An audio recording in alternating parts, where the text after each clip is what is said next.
Everything working? I think so. Cool. Just give it a second, and then we're going to start recording our live arena video.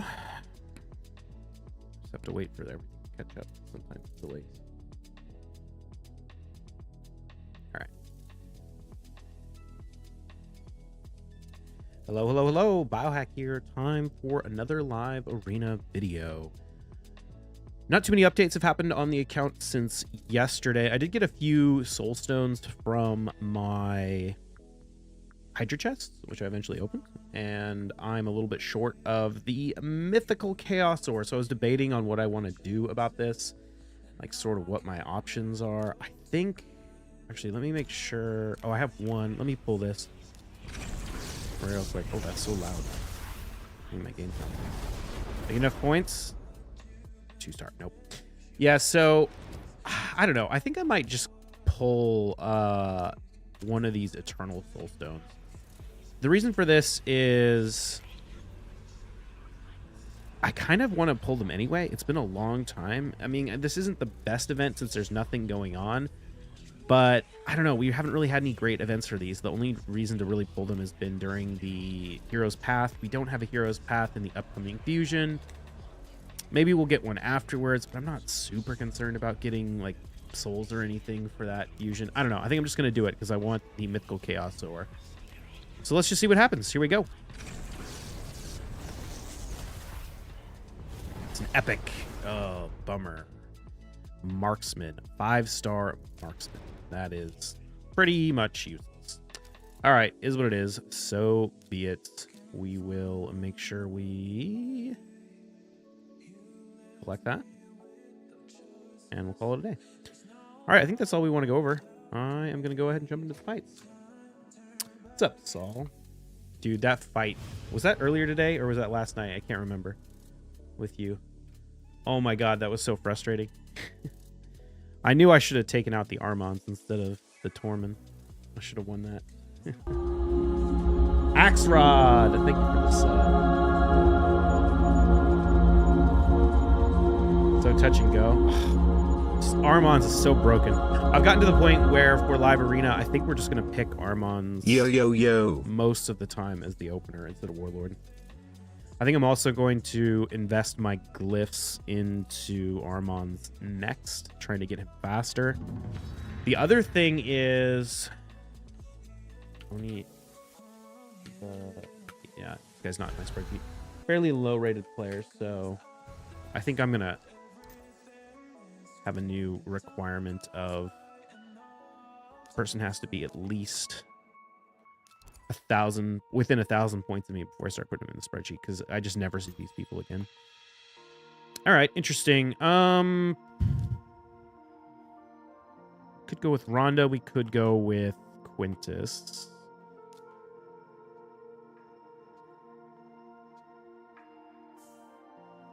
Who do we want to go for with respect to the nuker?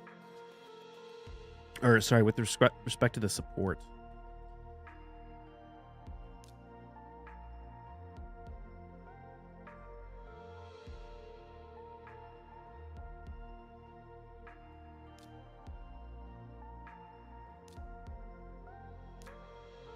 I think we do this. Pulled Laz from a remnant chart a few weeks ago and finally built him during the CVC personal rewards. Nice. Yeah, I noticed that. You need to put him in stone skin though. Oh wait, he isn't. No, wait, hold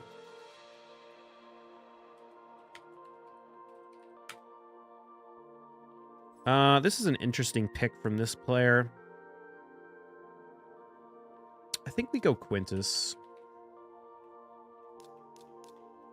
Ban the Hegemon.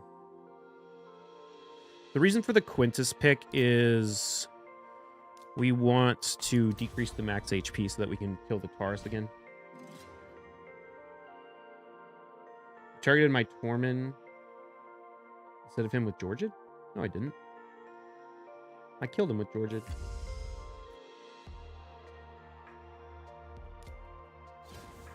Then I killed the Tormen with, oh wow, the Baron's not even in stone skin.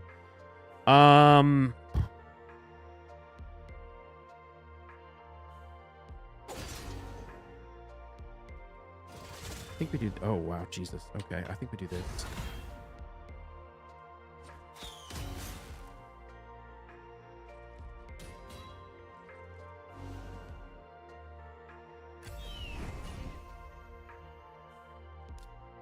I was going to say, with how squishy this guy is, we can probably kill him even without increased attack. All right. Well. Okay. Clearly spends some money on void shards, but doesn't have any gear.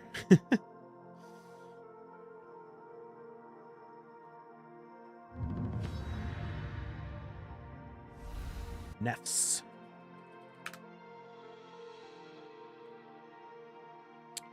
Harima, Rotos, UDK, Sifi, Python are known champions that Nefs uses. What's your opinion on the state of BDO after all the new changes?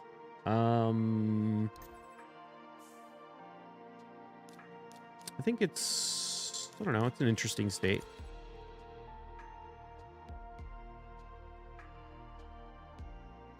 Any answer this if your video is important. Yeah, I'm sure we'll talk a lot about hammers and stuff. Enhancing is dead. But we'll do the BDO stream after the raid stream. Let's see. Okay, we've got a Harima. We've got a Sifi.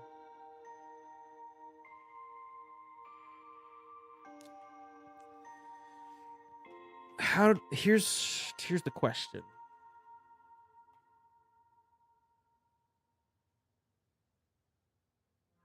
We could play this in a few ways. I don't think he's going to want to run a go first against me. I'm going to run this.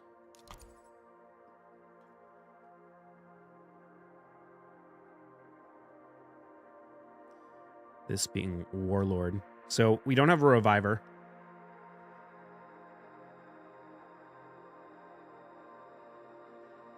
I think, sorry, I shouldn't say that. We have a Reviver. The Reviver is Kaja. But he could ban the Kaja and leave me without a Reviver, I guess is my point. I've never seen him pick Duchess before. That's interesting.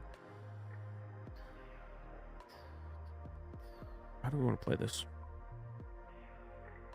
Let's just go Rhonda.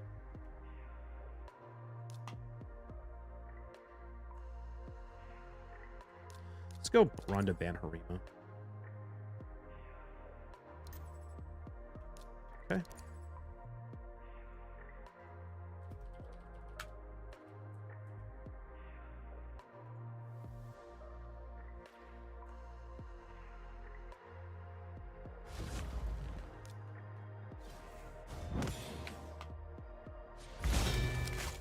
Block cooldowns on everyone.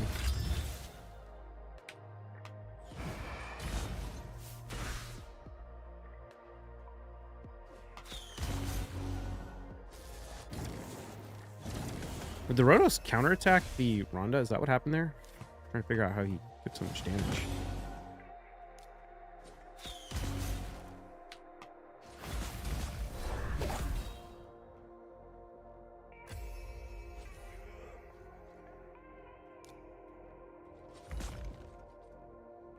Beautiful to get the stun on the... Yeah, might as well do this. To get the stun on the Duchess, because that means we're pushing the turn, or we're delaying the revive cooldown even more. What's up, Silent Blades? Rotos counterattacked and Stealth is killed. Yeah, okay.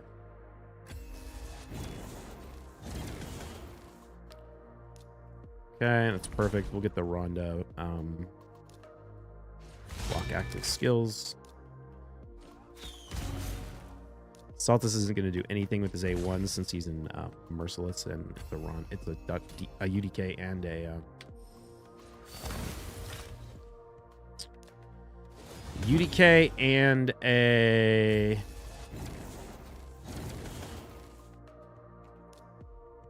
Duchess. I'm going to save it just a little bit. Weak hit. I want the Duchess... I was going to say, I want the Duchess to take one more turn. Let's let her take one more. Hopefully the Rhonda doesn't die here. I think she should go before the EDK, actually. Is there a polymorph on the Duchess? No, there's not. Let's save the A2 just in case the Duchess revives so we can kill everyone afterwards.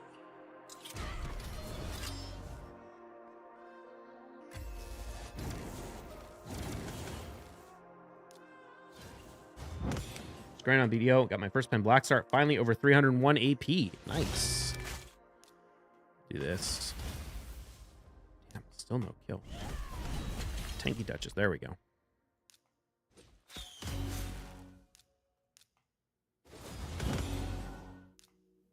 Come on. Just leave.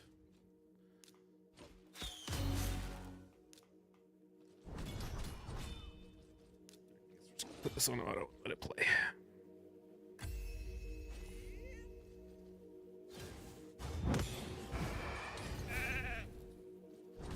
There we go.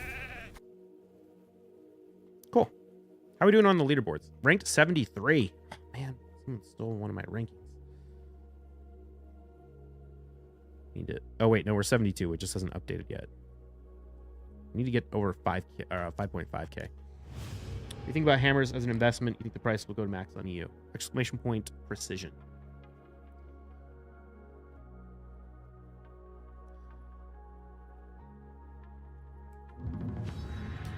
Ririk. Okay, let's see what this guy brought this up to. Definitely seen this guy before. Rotos, Harima, Necrit, Sifi, Duchess. That screams Narcisse.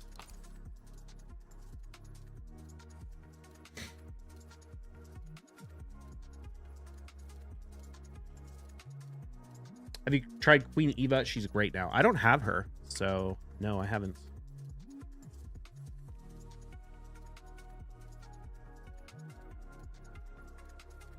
She seems interesting. Could be good in against certain stuff. For sure. You beaten Centranos this rotation. I beat everything except for hold on. Let's see. Who do we want to play here? We want to go Stultus? Probably. I couldn't. I probably could have, but I got tired of working on it. I didn't have the champions ready to go to beat stage 15, which is the Tainted Fire Knight and Frost Spider. So I beat all the other bosses, and then there were a couple of stages that oh god, Galathier, that's a bitch. I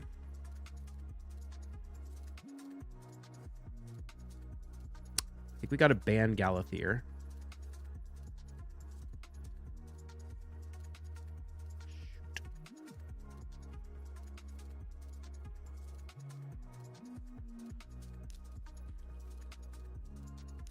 Need to build out my bomb champions. I'm really starting to realize how problematic not having bombs is anymore.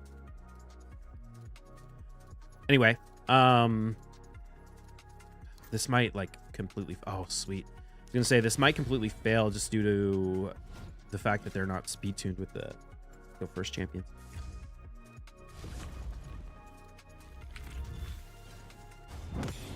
Oh, damn it! I need my soul on Warlord. I mean, it's not the end of the world. Like Stultus can still smack, but it does mean we got no.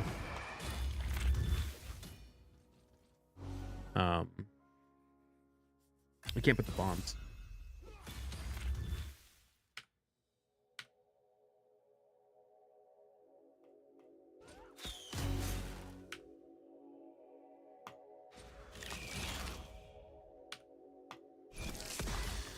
Nice. Bitch. Okay, Harima's locked out. Was the wrong choice. Do you think we can kill Harima right here? Let's go for it. Nice.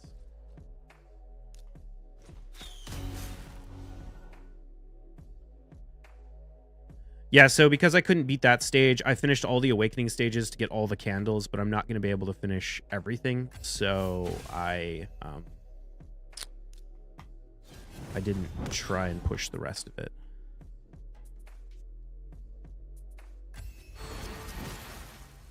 I want to save the A3 for after her revive.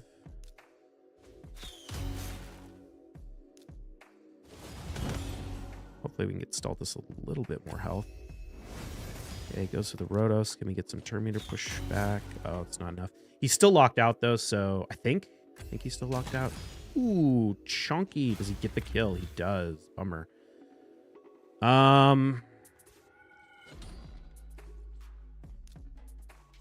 Should still finish him off. Perfect. Cool. That was a Stone Skin Armand, right? Yeah.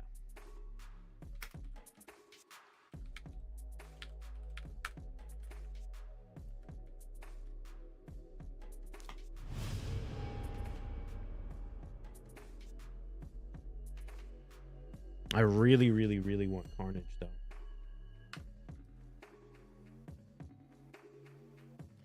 Carnage would be so good. Like, he's... Oh, it's Gestel. Nice. All right, Gestel, how we playing this? Taking Armands before you do, that's for sure. Gestel likes to run the Ukraine duo. Yeah, he also likes to run Narcisse Arima, or Narcisse, no, let's not do that. He likes to run Narcisse and Cora. Narcisse and Cora Marichka Taurus are very common.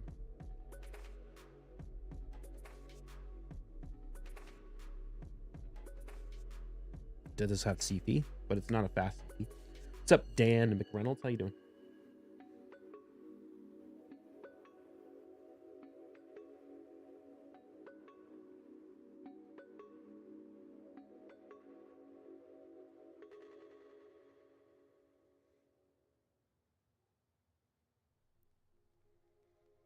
To decide if I want to go for Warlord or for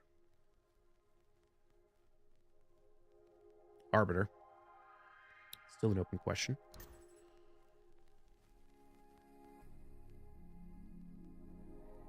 And I think the answer is Warlord.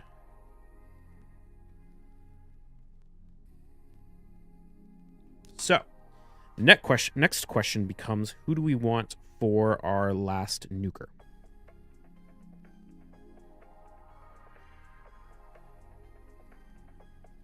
Could go Rhonda. Go Wukong. It's probably going to go Taurus. I think we go Rhonda. Found your channel the other day. I've been enjoying your Kaja gameplay. Nice. Thank you. Yeah, I mean, the only nukers are all the nukers I've seen him use, in addition to Narcisse, are Rhodos, Harima, and Taurus, and Rhonda is going to be the good choice. All of those.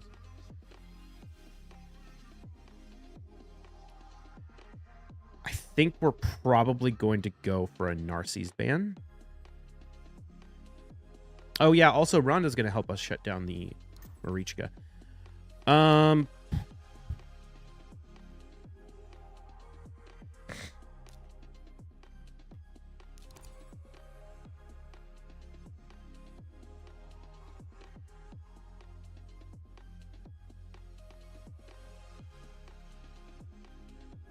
This will be an interesting one. So many ways he could play this. He bans the Rhonda. Okay. It's not a terrible pick. Or not a terrible ban.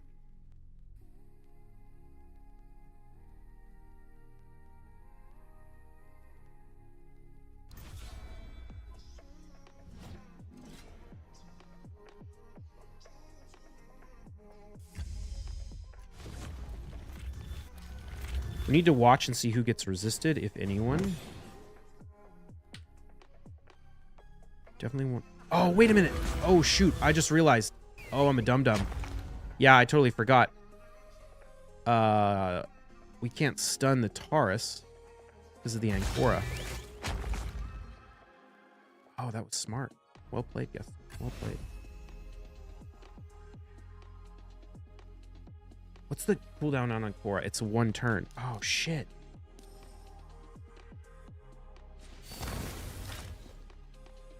Okay.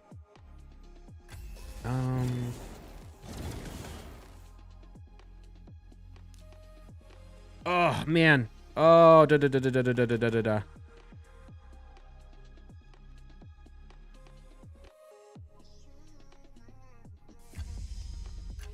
think we just do this.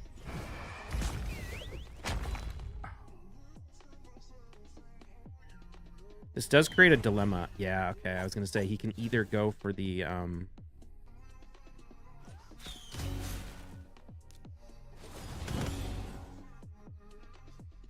I totally forgot about the Ancora passive. The Ancora passive was so clutch.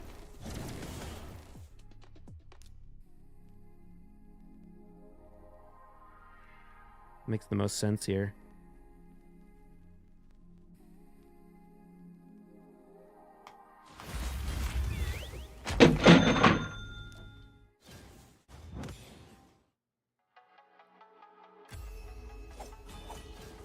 God, I'm so dumb, too. I could have won this if I just used the Narcies to sheep the Taurus instead.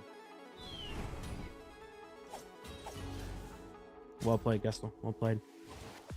Ugh, that was just me being stupid. I totally forgot about the fact that I wasn't going to be able to stun the Taurus.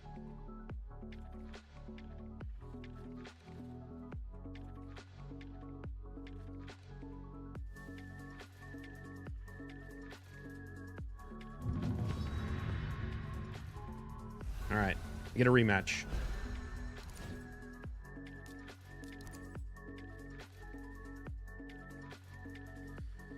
So, there's another option. Could ban the Narcies too.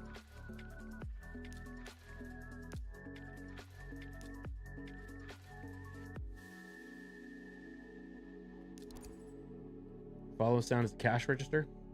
Yeah. What's up, Bad Monkey?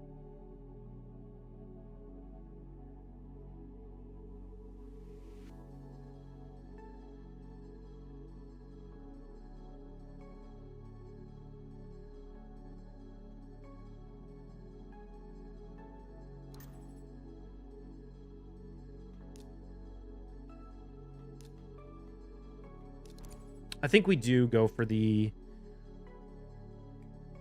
Taurus ban, actually.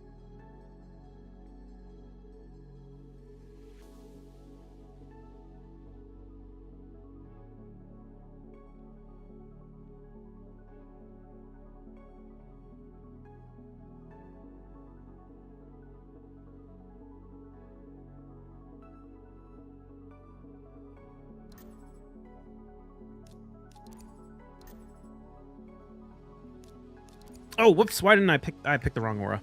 Dang it. I keep forgetting.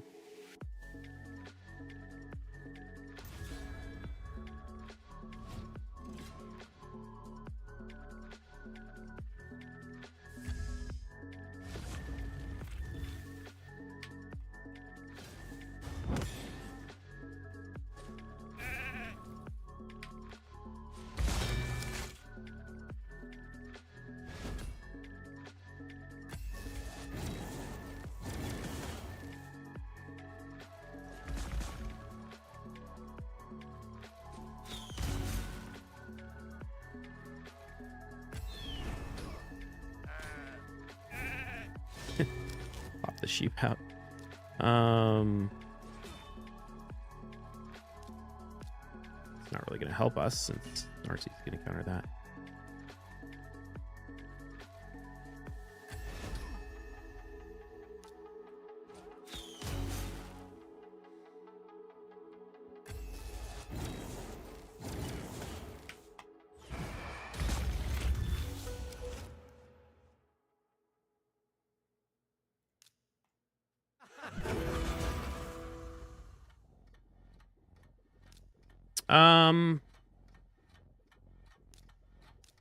Do we want to sheep anyone here?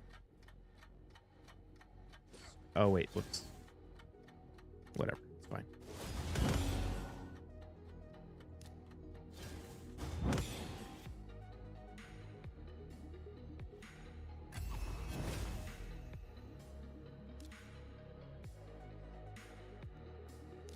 You know what? I don't want to use that yet.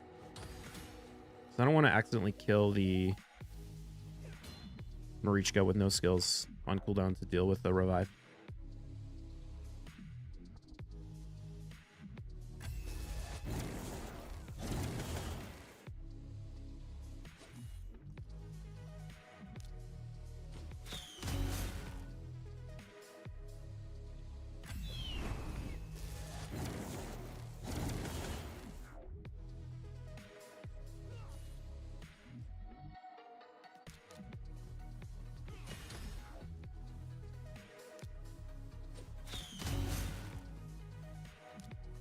I'm actually totally fine with the Duchess reviving. Because she'll revive with no turn meter. And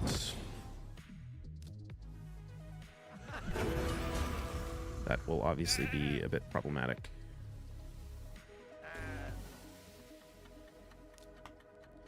This should kill. Yeah, it kills the Narcisse. Perfect. He does get the revive, but we're going to get additional lockout.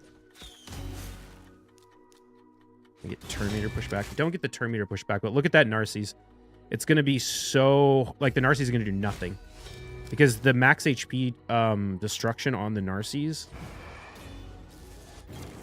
actually reduces his damage.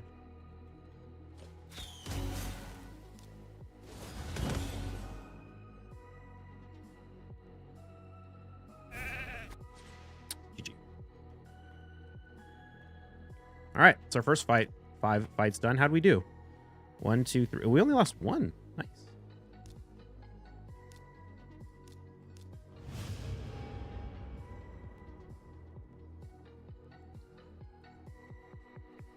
I lost the last 5 fights I did before, like the ones earlier today, 5 in a row.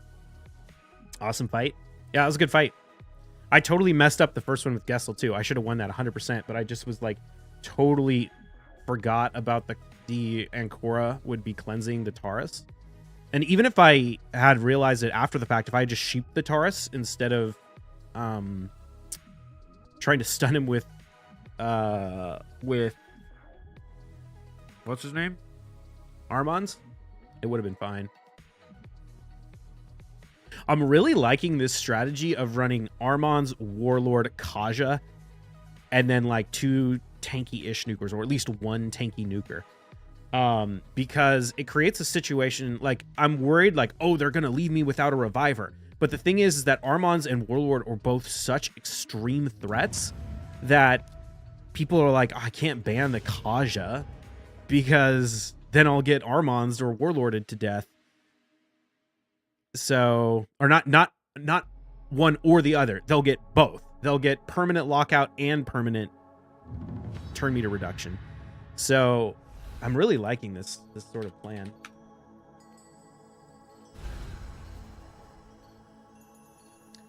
So the one fear we have with this guy is he does like to pick Arbiter first. Okay, but he's going to go with the Armands. We kind of...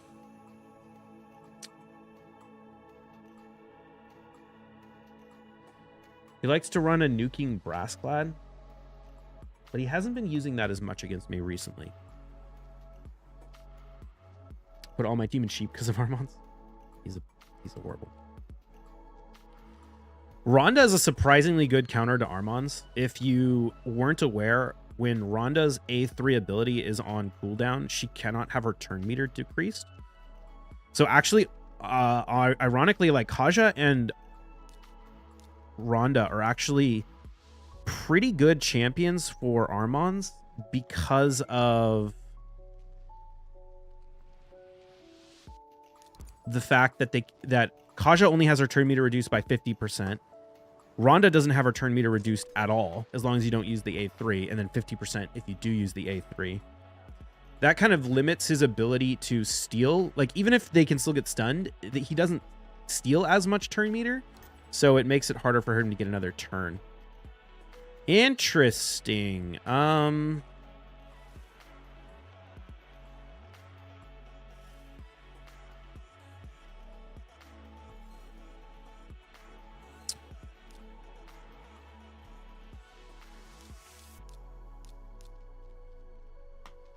try this. Narcisse is going to be able to hit through... Weird ban. Weird ban. Unless his Armons is faster than my Arbiter. Maybe it is. Narcisse is going to be able to hit through the Grassclad passive as long as he does enough damage. What do you think of the hammer they gave in BDO battle? What do you think? Exclamation point precision. I made a YouTube video on the raid channel this morning. What's the best play here? I think we just take out the Grassclad.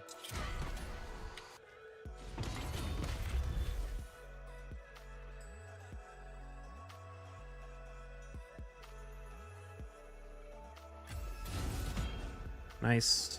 Oh, shoot.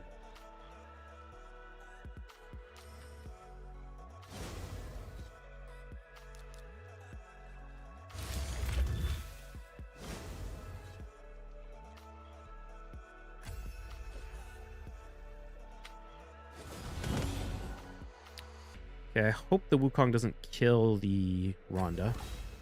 Doesn't. It's good. So this should... Doesn't really matter, I guess.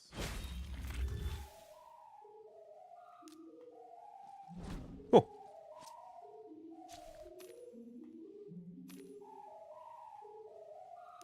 I don't know why I went triple nuker.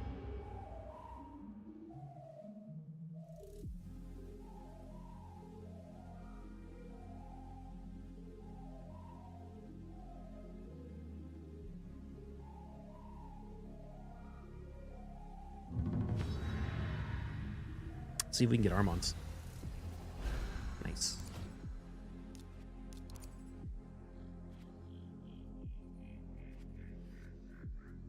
Armons is going to be really good against this Grassclad too, because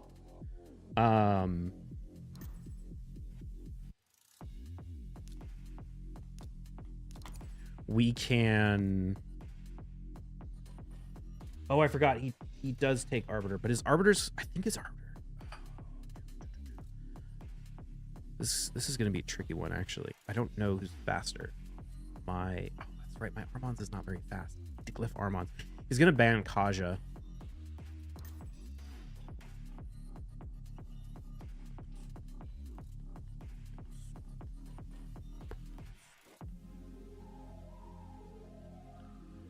What do we need to do?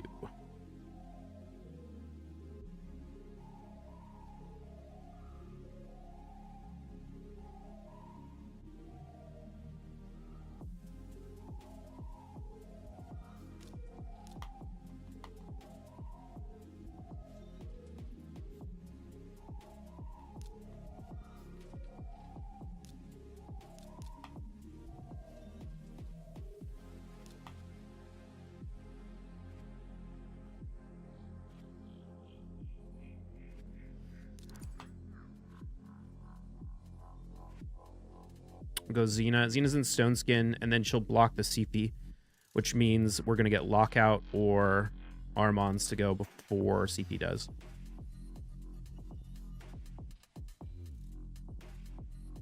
And then we ban the Arbiter.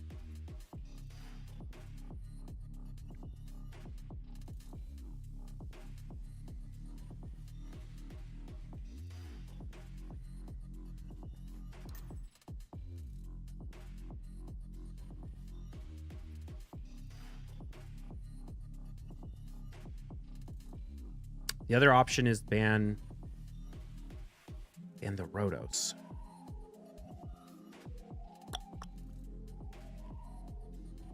No, we can't kill the Rotos with the EDK there. I think this is the best. Okay, cool. So he didn't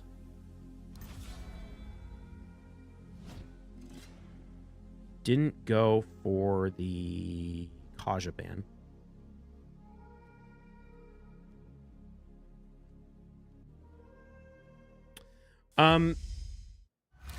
As to whether or not I fought people faster than me, it's a little bit of a tricky question to answer because real battles get more complicated when you have things like auras.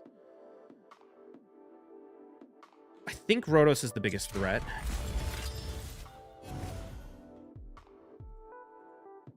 Oh, shoot. I forgot UDK was on the team.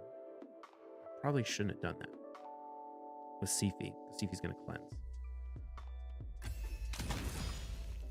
Oh, interesting choice. It doesn't matter. It's always good. Actually, no, we can get the... Okay.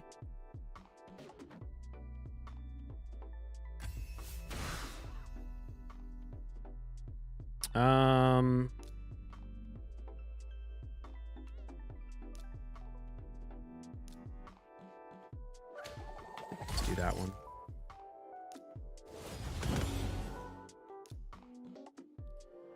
Probably hits this.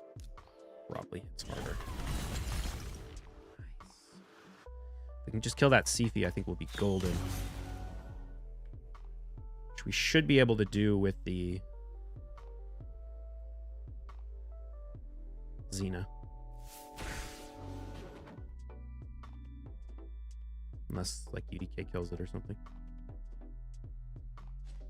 Ooh, shoot. That's a bummer. UDK didn't get locked out.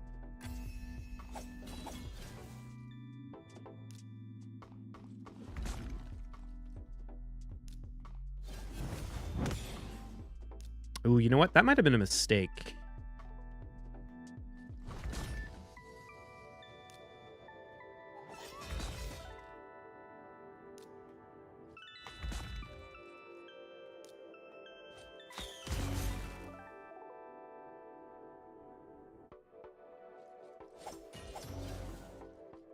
Okay. Kind of hoping he would not do that, or would do that and not this. Oh, come on. Counterattack? That sucks.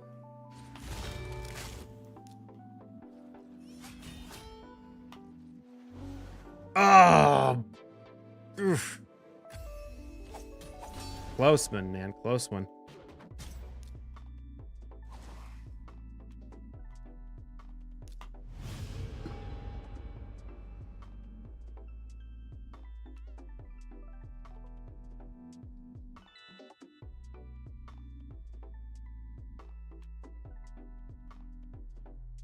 Oh, my Warlord is faster than his Sifi. Oh, shoot. Okay.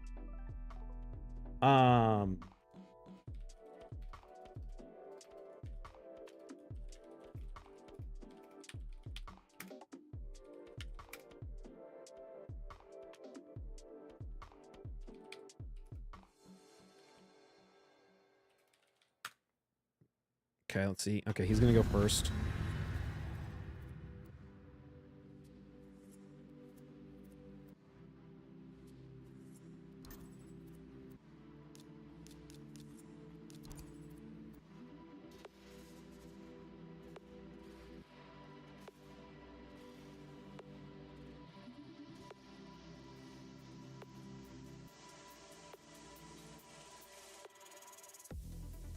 How did we beat him last time? We ran Narcisse and Rhonda, right? Oh, but that's because he ran triple nuker.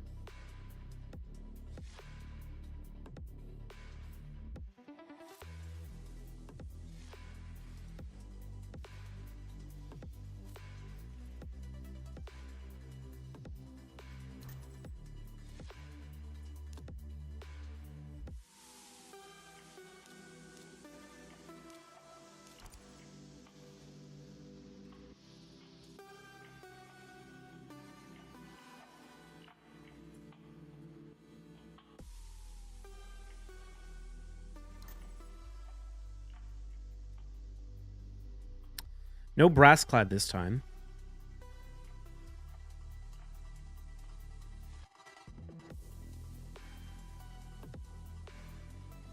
This strongly implies that he wants to leave Warlord in the fight. Saltus or Narcisse? Let's go Stultus. I'm going to ban...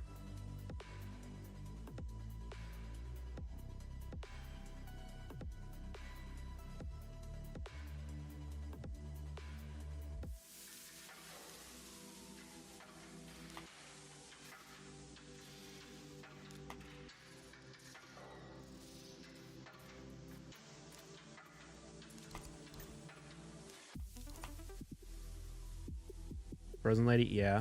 I went for the Glisea ban. Which I think, in hindsight, was the right call.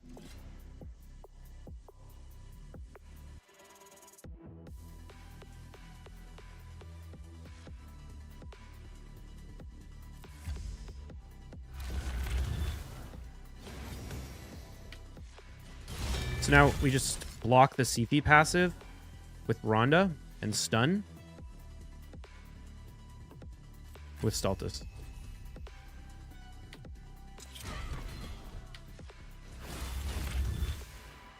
Yeah.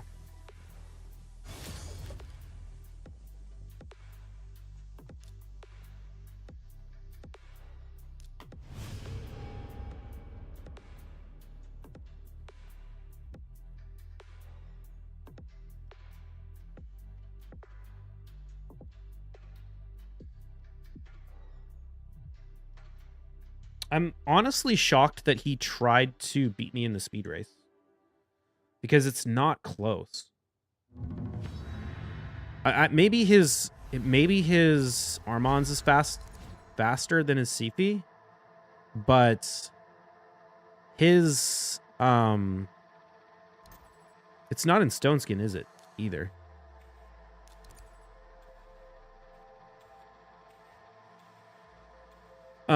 His 4 rematches, yeah.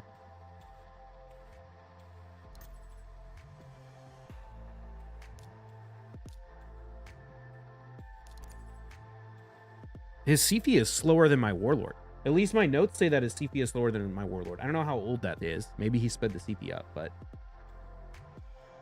my Warlord's faster than it was when I made that note. Because that was with my, like, 350 speed Warlord. What's up, Citizen Z? He's going back to the old Hegemon strats.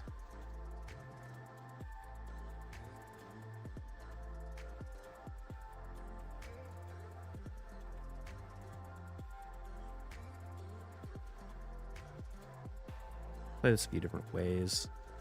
Let's just ban the Hegemon this time. With no Siphi on the team, the big risk of this is that Glisea freezes everyone. But with no Siphi on the team, it means he doesn't have the Siphi passive to block the... Oh, he just banned it anyway. He doesn't have the CP passive to block the stun from the Stultus.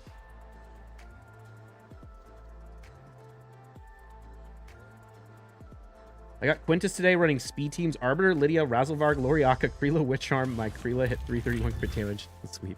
Damn, dude. That's crazy. Oh, look at how slow that Armons is. I think we do this. Okay, we get the stun on the Stultus, or the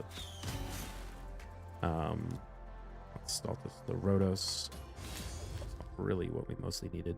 We also have the protected block debuffs on the Rhonda, which is going to be so clutch for this. Actually, I guess there's no reason to A3 since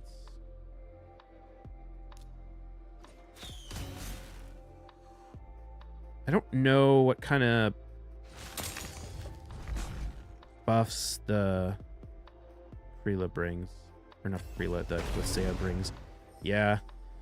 Somebody get me a clip. That needs to go in the Why the Kaja is Amazing video.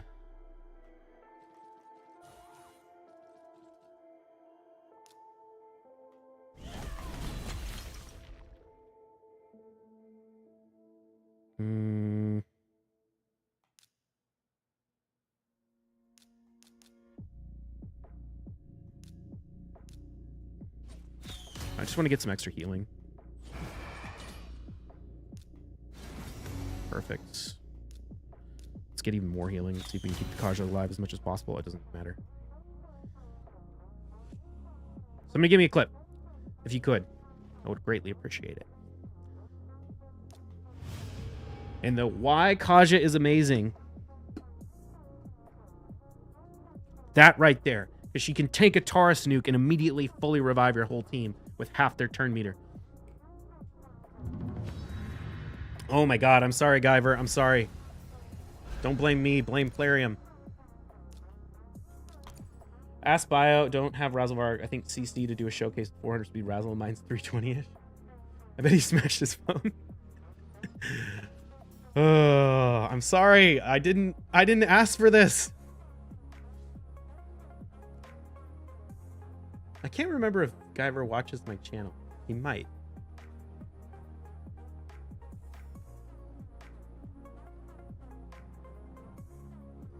Like the stream, subscribe. You're witnessing the fastest Kaja on the planet. Dude, my Kaja was like in the raid recap. I got world's fastest Kaja. And that was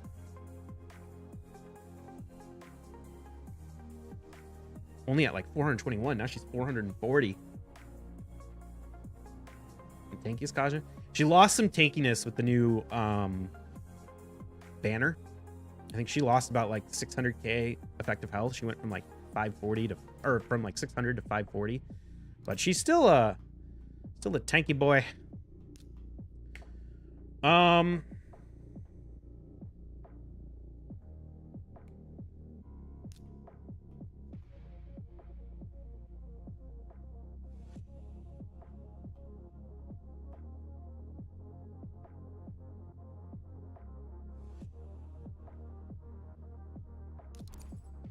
What's the fastest Razzle because he scales off speed? Mine hits 100 to 200k in arena with setup and 240 mil in Hydra. Yeah, I think mine runs at like 280 speed. I really like Razzle. He's in my wave clearing stuff for Doom Tower. He's in Hard Fire Knight. He's in a bunch of different random bosses, and he's in Hard Hydra, which is honestly my most important Hydra team. That's where I get most of my Hydra Clash points because it's trying to.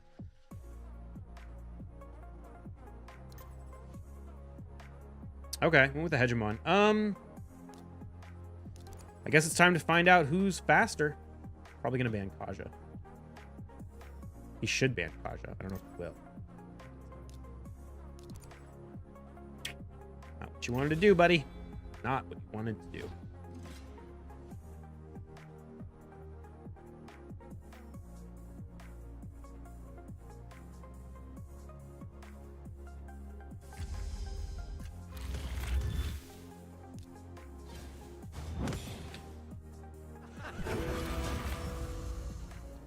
So we want to go for the sheep on the... No, he just left. I was going to say, we're going to go for the sheep on the CP so that we can hit the Rotos and not proc the passive, but didn't matter. He just left. Yeah, I don't know why he's trying to beat me with speed. Kaja's gear Razzle could be 560 speed. Well, I mean, you wouldn't have any crit rate or anything, though. Wouldn't do a lot of good. All right. Well, we crushed it, but that's kind of not fair since it was really just Guyver. But we did an 8 out of 10. Gotta love that. Where am I at on the leaderboards? We're 5504. Man, when I left on my trip, I was 65, and it's been quite a pain to get back there. Ultimate combo to fight your fast teams, put everyone in Stone Skin. Kind of. I mean, Warlord counters Stone Skin, and Georgia counters Stone Skin. So, just having everyone in Stone Skin doesn't really work. But it depends on who you have. If you have enough of the right champions in Stone Skin, it can work. Oh, so we passed Ricky, so we should be rank 70. Nice. Well, that was a very good win rate for today. Can't complain. Good stuff. Good stuff. Let's see. Anything else upcoming? I think that's it. I'm going to go work on the fusion. Actually, I'm waiting for the dungeon divers to start, and I need to work on some of my Marius missions. I think I've been trying to decide on like what the best thing to go for next is, and I think in terms of my glyphs, I think I need to make my Armons faster. We can make him like 20 speed faster with better glyphs. And then I think I need my Georgia to be faster. I think I need my Georgia to be over 320 speed. Especially once we get the Kaja blessing. Which means I'm going to have to start using +8 glyphs on this kind of gear. But I think I'm okay with that, honestly, because we're not really worried about like, we've kind of got most of the gear we need in terms of, like, it's really only quads that I need glyphs on now. I'm not really going to be glyphing other than gloves, other than speed set gloves or protection set gloves. We don't really need to put glyphs on any more speed stuff because it's just hard to get upgrades, right? Like, we need quads. There's no more tries other than the gloves for Armons. There's no more try speed pieces that are actually upgrades for me. So cool. All right. I'm going to go play BDO and I will see you all in the next video. Have a good one. Cheers.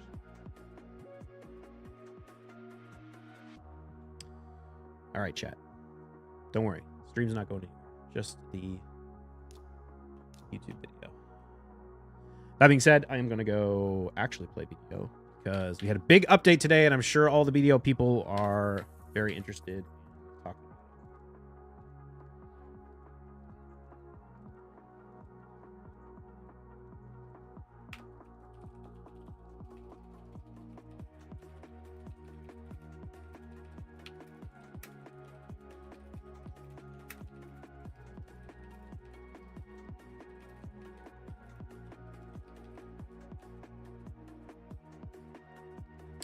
Go settle this up.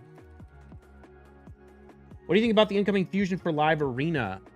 If you don't have, she's good, but not great. If I did not just get Armons, I would probably take her and use her as the pick I choose when people steal Arbiter or steal one of my, like, main 3 supports. Arbiter, Warlord, Kaja. However, since I just got Armons, I don't really need her for that, since if they take Arbiter, Kaja, or Warlord, I can always take Armons or I can just, yeah, I have 4, basically. I have 4, so if they steal one, I can get the other 2.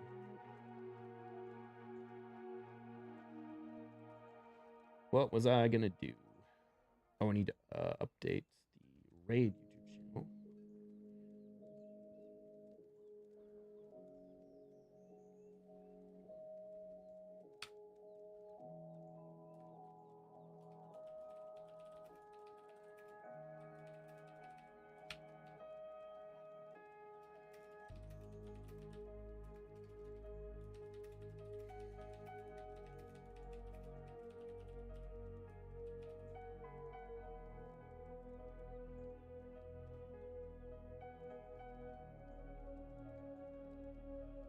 Okay.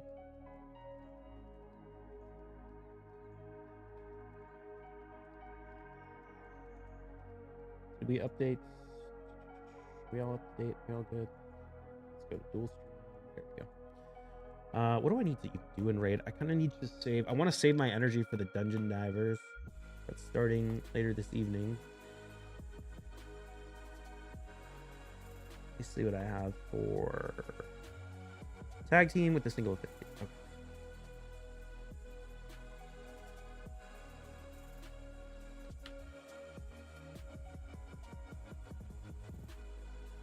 How's the Blackstone market doing? I think I'm gonna go run Pit of Undying first, and then maybe we'll do some Ash Forest. Oh shoot, Blackstone's just throwing out. Other champs can do what Armons does. Yeah, he's the best, but Goffred, Insane Gear can win matches the same way. Other champions can do what Armons does? No, they can't. Goffred and Armons are not comparable at all. I mean, Goffred's a good champion, but he's on a totally different level. Do you think Arena got harder with Armons and 2x Mythicals? Yes, for sure.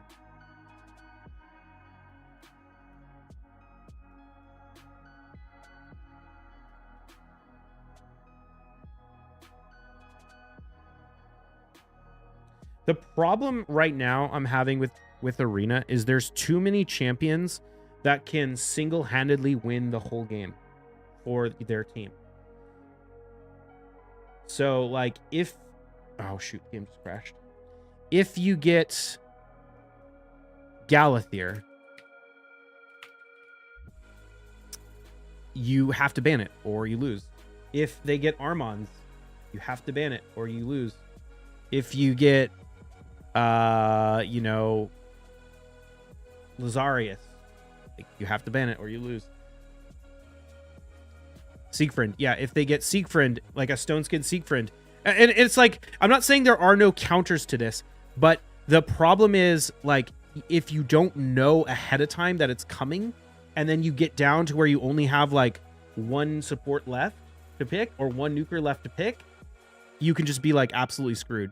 And so a lot of the times, like the strategies I use, the go first strategies I use are all about taking out, you know, a key champion with like a Georgid or something. But it's like, oh, they went UDK, Galathier, Siegfried, Stoneskin Siegfried, Stoneskin Taurus. It's like, how do you beat that? You can't beat that. With like a go first style team. Like the only way to beat it is to have already picked like Harima, which I don't have, or UDK or whatever. Like, it's not that those champions can't be countered, but it's just impossible to do it like midway through the fight. Open your credit card. Kind of, but it's not. It's like there's not even potential counters. Like the counters are just to take risks, like throw up bombs. Is Siegfried really not dying to bombs? Because that's a big problem. And you know, it's like, and hope you don't get polymorphed. Try and strip and hope you don't get polymorphed. Oh, you know who I keep forgetting to use? I actually used him pretty well in Live Arena after yesterday. Or after I finished recording yesterday, but then I forgot to try and use him today, is Androck. I probably could have used Androck in a couple of those fights. A couple of the fights that used Stultus, I could have dropped Stultus with Androck. Although I don't know if it would have mattered, like, one of the fights anyway. But I'm kind of liking him in Live Arena.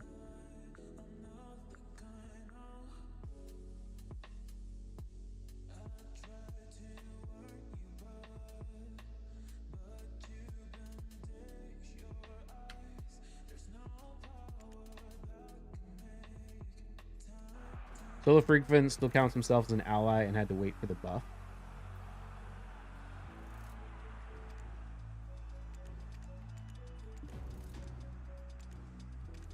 Wait, Solo Secret counts as an ally. What do you mean? If all of his other allies died first, he should.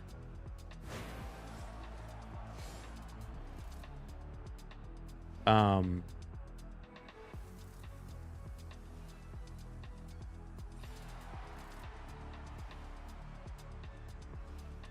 am I trying to say? He should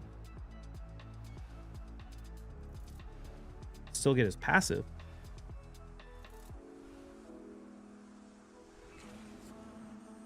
Are you gonna buy a heap of hammers when they get to mint? Probably not. I don't really see the point.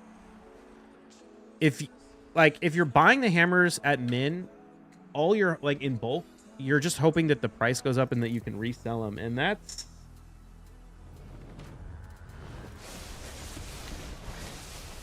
I don't know. That seems risky. I'm not 100% convinced they're not just going to stay flooded at min. He will not metamorph, though. How does a Siegfried get... You're saying there's a Siegfried by himself? And then the bombs go off and he procs his passive?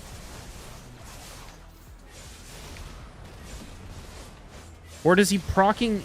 Is he procking his passive and... Oh, he's not metamorphing. You're saying he's not metamorphing. Oh, that's weird. Yeah, that's definitely a bug then. Like, if everyone on his team was dying and then he was metamorphing and not dying to the bombs, that would make sense, but... Pendisto's dropped to 99 on NA? Yeah, well, I mean, who wants a Pendisto anymore? It's all about those Debos.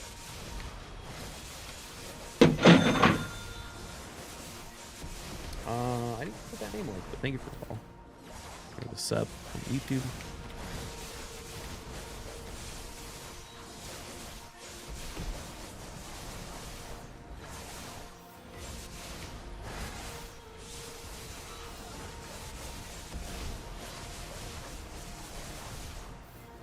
Yeah, I'm kind of realizing that in the current meta, I'm probably just going to have to start using bombs again. I have to dust off my Nishak. Bombs will work as long as you bring out his block damage and it will go away. Well, that's kind of a high ask.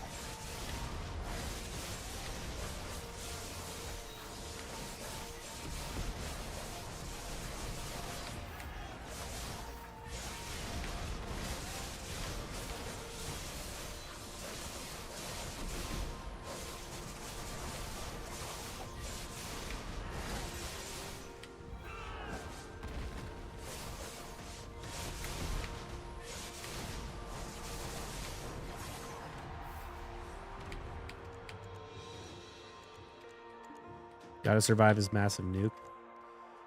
I wonder if I should just start running Quintus against those teams. The big, like, Siegfried by himself is fine. If he's not in Stoneskin, I don't really care. If he's in Stoneskin, that's where it gets scary. But I could just run Quintus and then 50-50 strip the Stoneskin and kill him.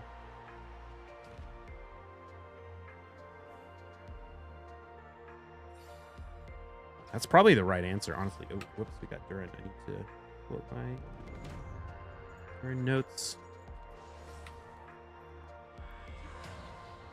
Narcy's a great counter, not to Stoneskin. Okay, we got a right down and a left uppercut. Swipe down is stiff, and uppercut is floats.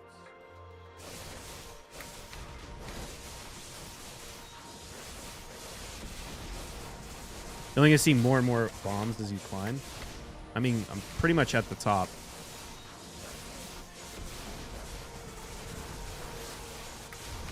But there is a lot of polymorph. It's just, you know, if that's your only option, then you just have to risk it. Canceled payment in July last year and I got banned for it. I was bugged because 2 hours after I purchased 200 Pearl bundle and put a bunch of money after that. I requested a ticket. It's been 3 days, no reply. It takes them forever. I'm willing to cooperate, get myself unbanned. Anyone had that happen? Never happened to me, but I've never tried to charge back or anything. Or not charge back, but cancel it. I already use Loriaka, who does that. Puts up block debuffs and turn boost. Yeah.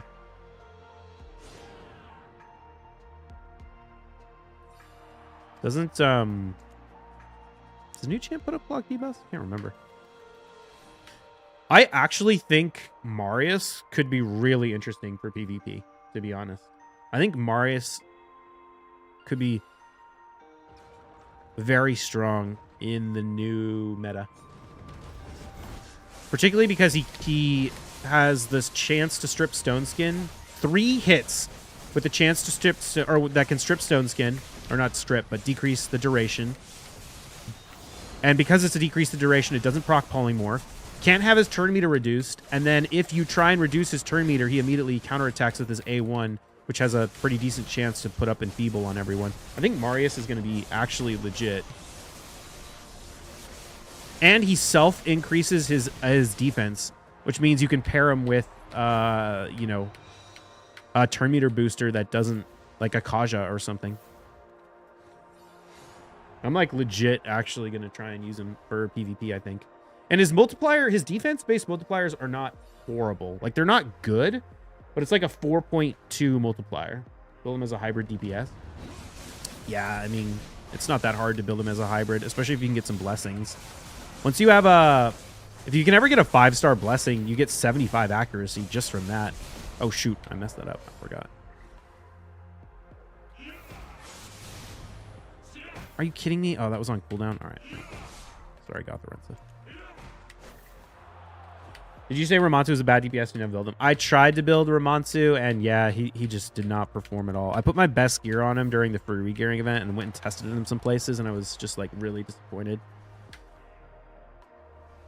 It did make me realize one of the things, too, is I was super... I still am super excited for Carnage, but one of the nice things about Rhonda is she puts up the block active skills and block passes before she hits, which means...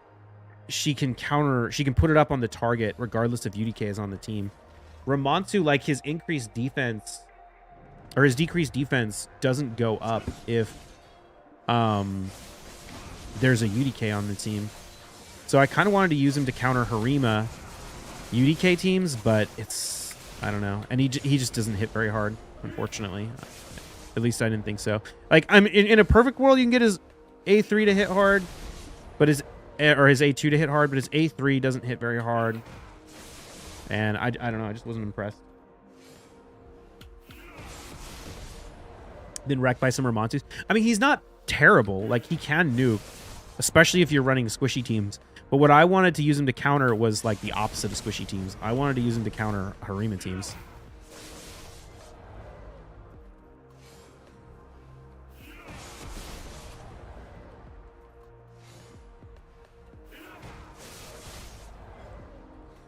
Kind of worried Carnage will just become just another nuker by the time I get him. It'd take a while to get him. No, he's so good. People do not understand Carnage's kit. He's going to be one of the best champions in the game. He's going to be absolutely cracked in PvP and in Hydra. Because in Hydra, you're going to be able to get 100% ignore defense on all of his abilities. Because he gets 10% ignore for every debuff on the enemy. And then you put him in Savage. And you like max out your ignore defense in the Great Hall. Or the area bonuses. And you get 6 debuffs or even 5 debuffs. And you'll be ignoring 100% defense.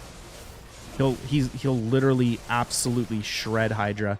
And in PvP, he's absolutely nuts. I mean, Rhonda is insane in PvP. Rhonda's an amazing nuker in PvP. Carnage is like Rhonda on crack.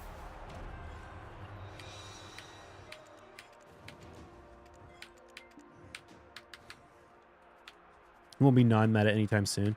Yeah, I mean, and the thing is oh, nice. We got a speed glyph. 6-star speed glyph.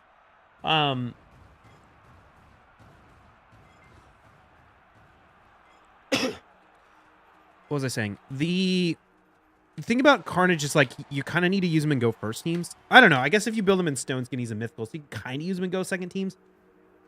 But he's really kind of meant to be in go first teams, in the same way Rhonda is. Power creep won't touch him maybe ever. I mean, I don't know. Like, the more people in Stone Skin, the worse he becomes, but... Anyone know his multipliers? Yeah, they're on Hell Hades.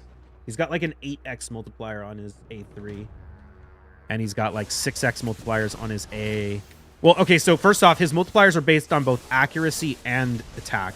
So when I say an 8, it's like an 8.7 multiplier or some shit on his A3. But it's both accuracy and attack on that multiplier. And then in his Form 2, he's got like 5 to 6 multipliers on his 2 AoEs. But he also has 2,000 base attack, and he gets 100... Or he gets 1% crit damage for every 3 accuracy you have. So if you have him in, like, you know, 400 accuracy or whatever, he's going to be rocking an additional 125% crit damage. He's going to hit absolutely insane. Have to be another polymorph level update to make him actually bad. Yeah. Rhonda ally attacks when I don't want her to. Sometimes that's true. But, dude, what is going on with... Normally this boss just dies in like 1 second. Did they change it? It's like actually dealing damage to me. Am I missing gear? What the hell? Since when does Pit of Undying like actually do damage?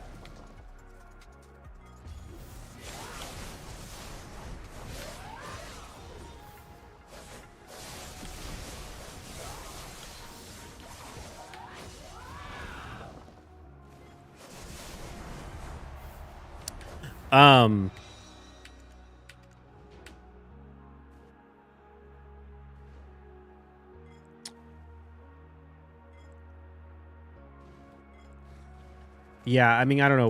We'll see with like what kind of updates they can have. Like I said, Stone Skin will be a good counter to him, but he's gonna be nuts. Okay, here's the question: what do we want to do in BDO right now?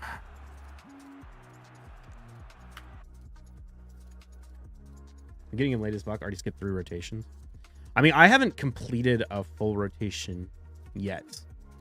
Because it's crazy hard. Not many people have. I'm hoping that... I was hopeful that I could complete this one, and I wasn't able to. Although, I think I might have if I had worked a little bit harder.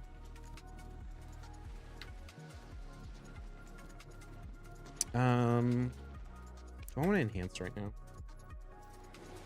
Hold on, check something. As long as you defeat the boss, yeah.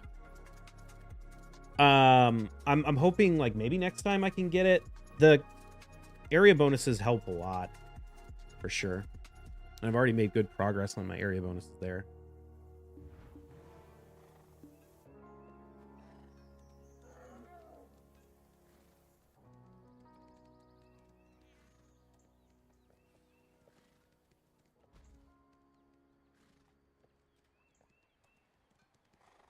Do most of the stages, we can't beat the boss. We can't beat the boss itself, or can't beat the stuff to get the keys.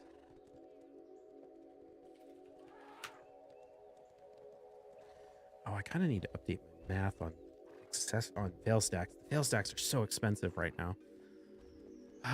Let's see.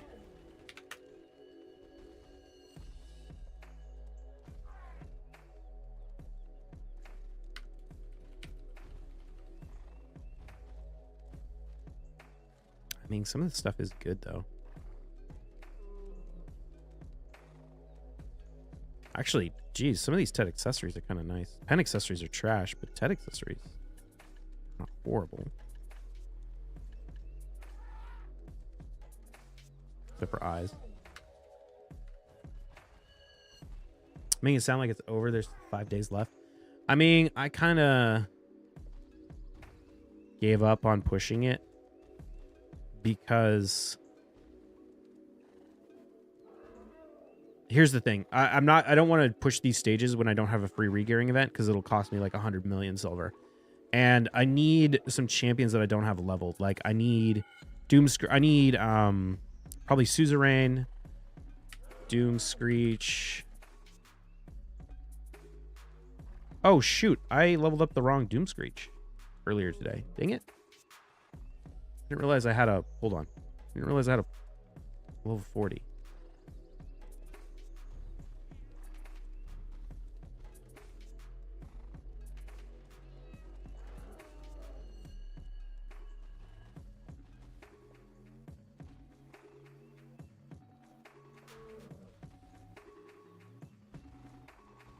I was leveling this guy up for the camp training. Let me do that.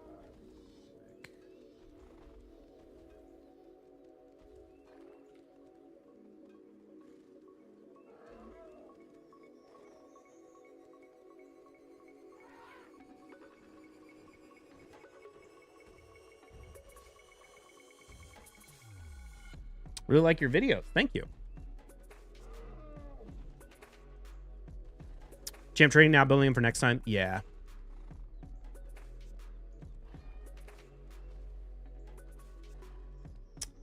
Trying a couple rotations ago, Ray makes bosses so over the top hard. It's effing annoying. I mean, it just depends on your account, I guess. I've beat Amius every time relatively easily. Some of the bosses in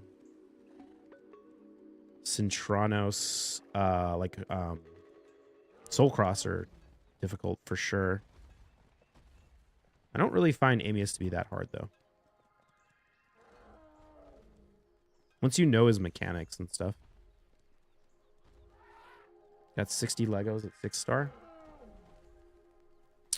Yeah, I feel like that you should be able to do it then. Although maybe your gear sucks, I don't know.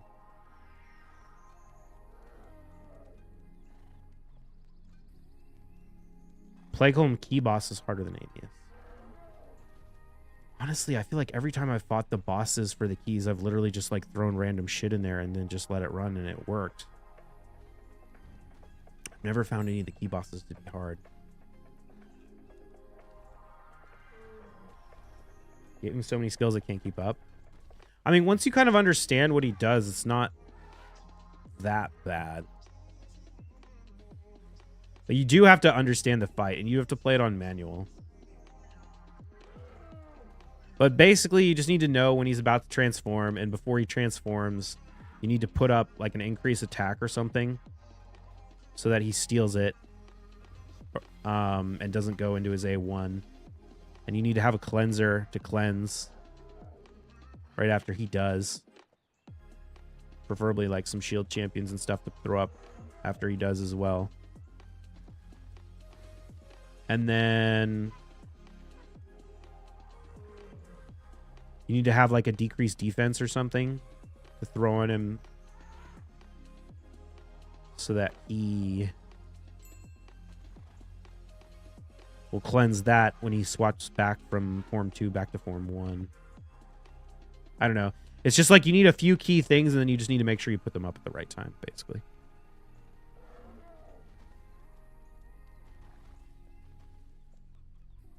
Is worth selling capital for a Pendebo. Worth selling capital for a Pendebo? I don't know what that means. How do you sell capital?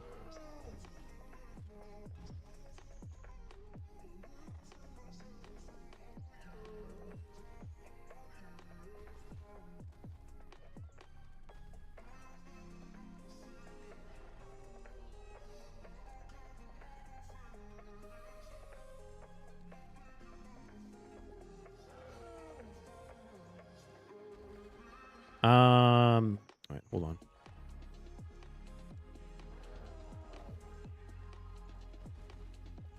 I got my hard Fire Knight team under 2 minutes. Or not, yeah, about 2 minutes.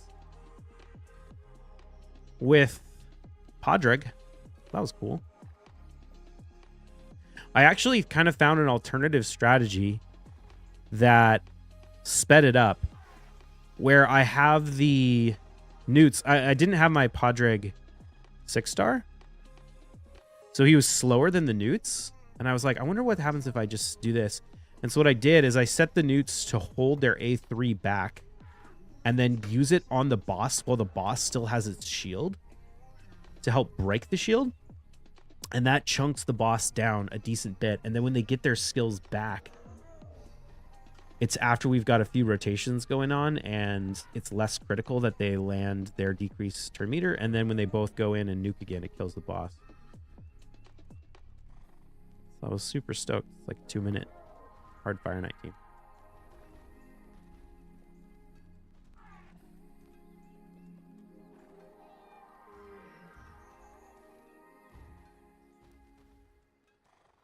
Okay.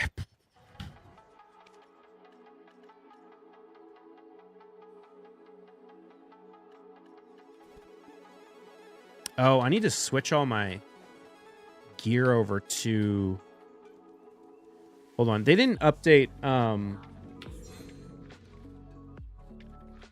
So A3 into shield and both wait 4 turns and both A3 at the same time. Yeah, that's what I was doing.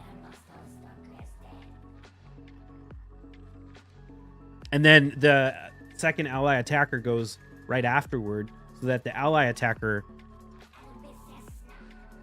They both go before Podrick? Yeah, they both go before Podrick, drop the shield, and so then when Podrick uses his ally attack, their A1s push the turn meter back. Would you say is the worst thing you bought in the Pearl Shop? Worst thing I bought in the Pearl Shop? I haven't really used the Pearl Shop in so long. I don't even know. I think I bought a shark outfit for a character I didn't end up doing much underwater gathering with. Back when underwater gathering was super meta.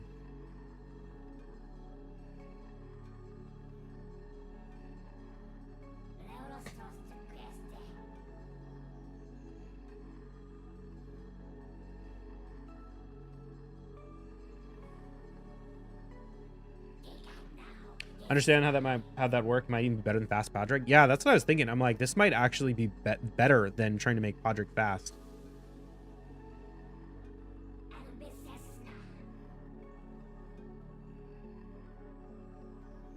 I got the Podrick to 6-star, so we could try it. But I'm waiting. I'm holding my energy until the Dungeon Divers starts tonight.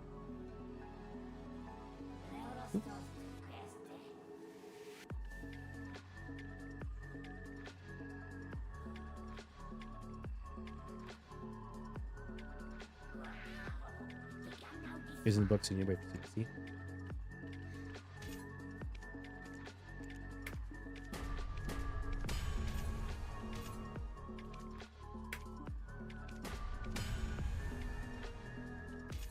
Looking at Mike as well, it's going to be a new Shogun team.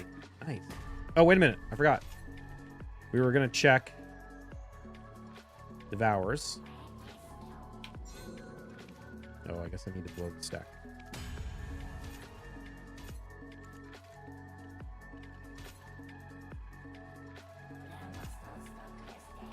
Wait.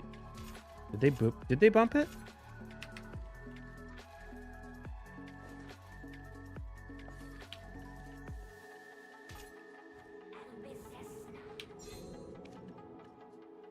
I didn't see that in the notes. Oh, nice. They bumped it. Hell yeah. Okay, that's perfect. Oh, I'm so happy they did that. I was afraid they weren't going to bump the Reblath to the extra Devour stacks, so that I was going to have to switch back to using weapons, which I didn't want to do because the weapon vendor's more annoying to use since he doesn't cleanse. What about Patrick and Sanddevil? Only other boss I'm stuck on lower level. Patrick for Sanddevil. That's weird. For the max HP restore?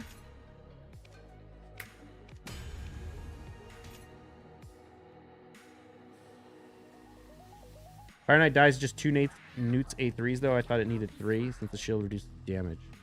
Well, by the time they get their abilities back, the boss has already dropped a bunch of HP from the damage dealers.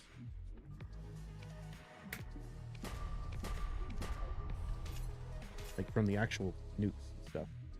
Still use Tet Blackstar to get a 110 to 180 fail stack. Not to 110, no. I usually start at like 150. Here, we can show a run. Might as well. Why not?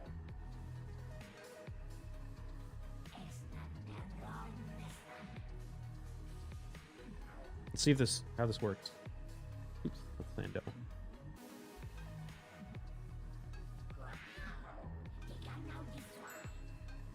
Hopefully Patrick doesn't die since he's level 1.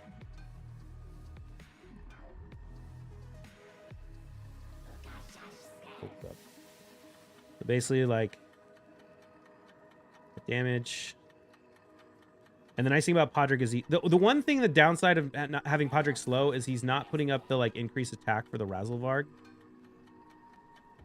But basically, damage coming in.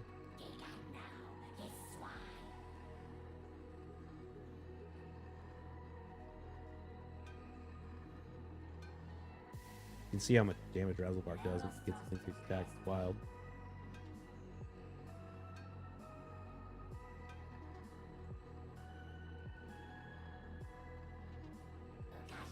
So we're at 50 seconds and we get to the boss.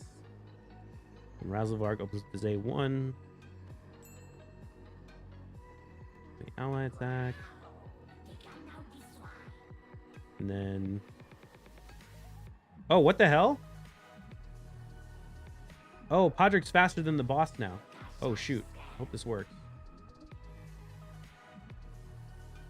Alright, let's see how this goes. This might be a disaster.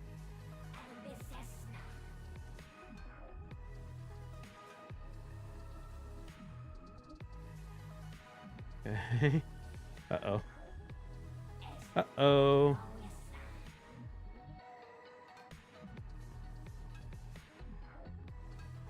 He must have got extra stats.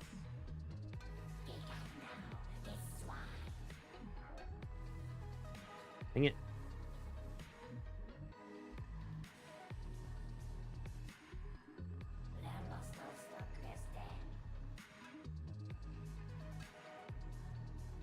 Yeah, oops.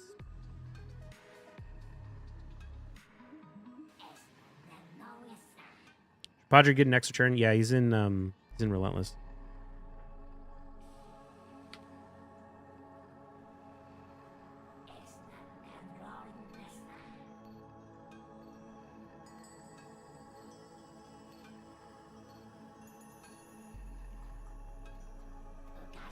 Yeah, so he is faster than the newts now. Shoot.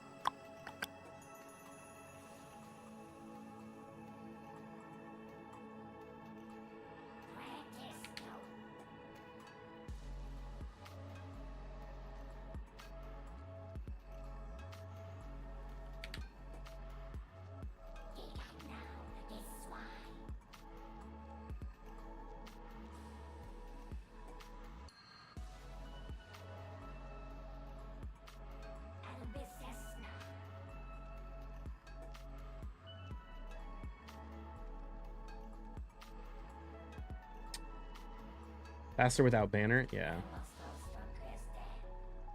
Have you used your hammer? Nope, not yet. I don't believe the drop rates are actually better. I stay at about hard 5 all time. That's kind of silly.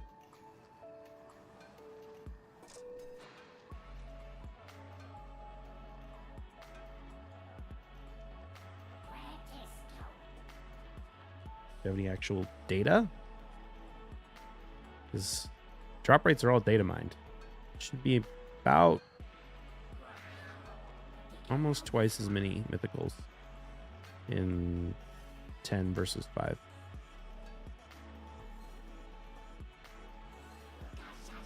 Let's see.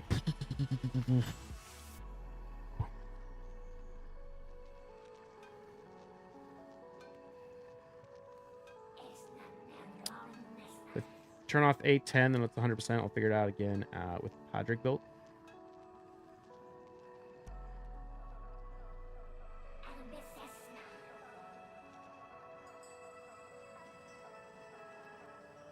Well,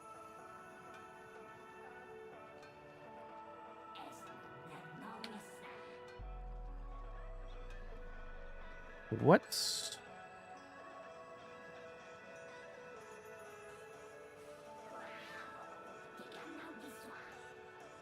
banner was I going to put on him? I think it was this one. Should I try with the super fast Podrick?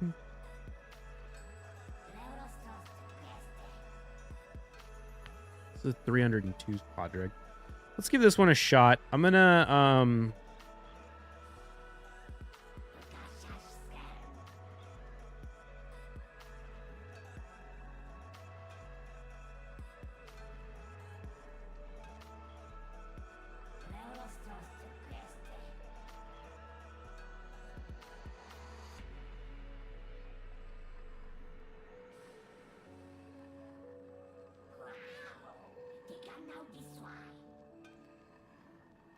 just use one.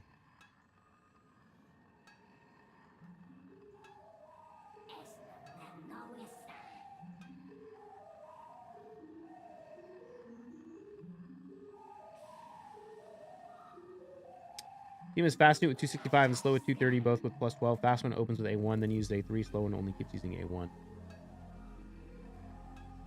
See how this goes. Okay. Can I clear out some of the space I want?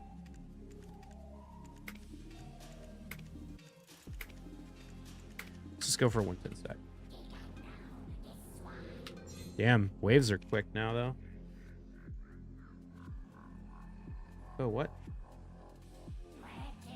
Did the... Why is... Did the presets get all messed up? I feel like the presets just got messed up.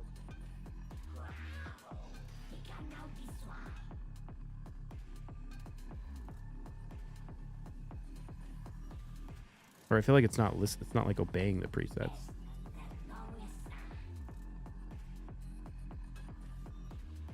Oh, shoot. No, why did I do that? Now I don't have the cooldown for...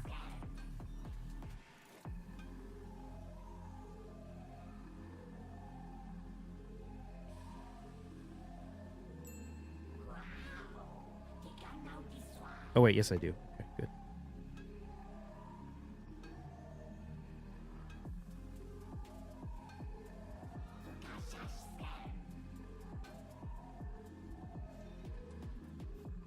Nail run try hard. No, I was just trying to fix it because I thought it wasn't doing what it was supposed to. I need to double check that the presets are actually working. I don't want to waste the energy.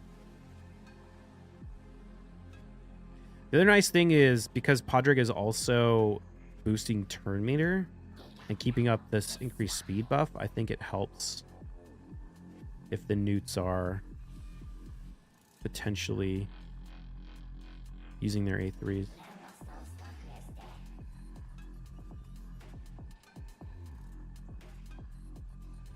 You knew got an A3, could have, or a Relentless Rocky could have A3'd, yeah. Sub 2-minute run. You just make sure.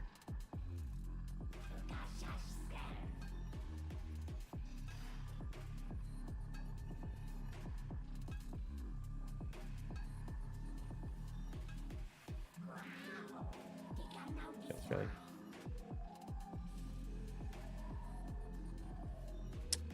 Speed buff is great for when Razzle goes into third wave on cooldown. My Mikage doesn't always get to extend it if he doesn't have it. Oh, I didn't even think about that. You're right. Dude, Newt takes that. Like, this is Razzlevark, dude. He's so good. Look at this shit. The one fear is we might take out the waves too fast, that the cooldowns don't get reset. Oh, you can't be seen. I'm just going to use Mikage and Podrick together. Yeah, whenever I get her. All right, let's see how this goes. Seems solid. 40 seconds to get to the boss.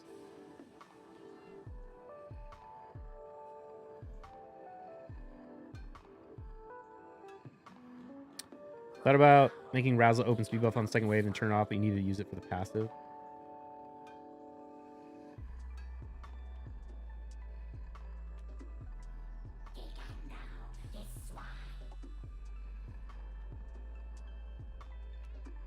Oh, wait a minute. Oh, shoot. I didn't see what happened there. Did somebody miss?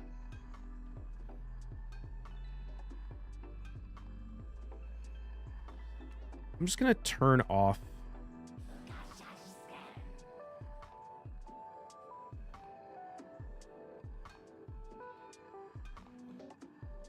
Already A3? He was supposed to A3. I think Farrakhan didn't have his ally attack up.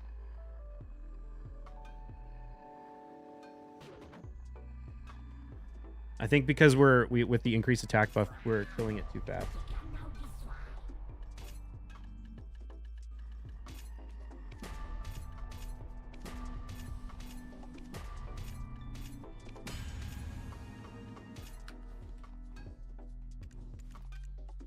Comes A2 on the boss. Yeah, probably could. Probably doesn't matter.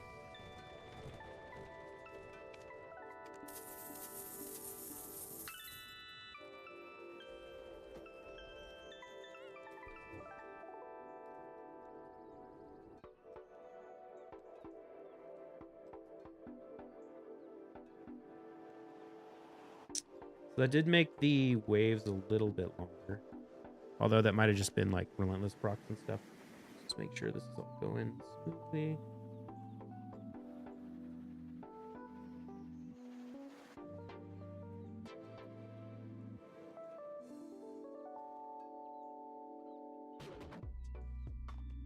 Yeah, look at that. The turn meter's completely gone. I think we could probably get away with using both of their A3s.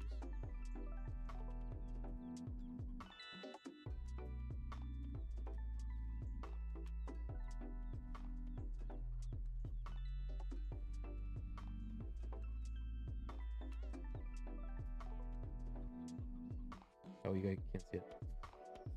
First nuke gets relentless over and over, yeah.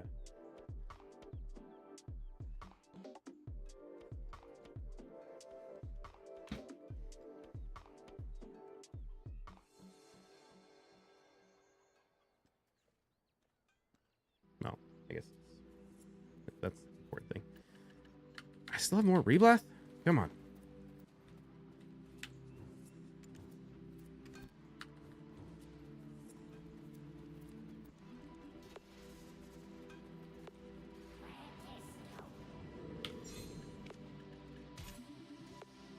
gonna be tight. Try both A3s then. It will be tight though. Maybe. Might not be that tight. They were pretty much at 0 turn meter. Or not 0, but like the boss was very low turn meter when it...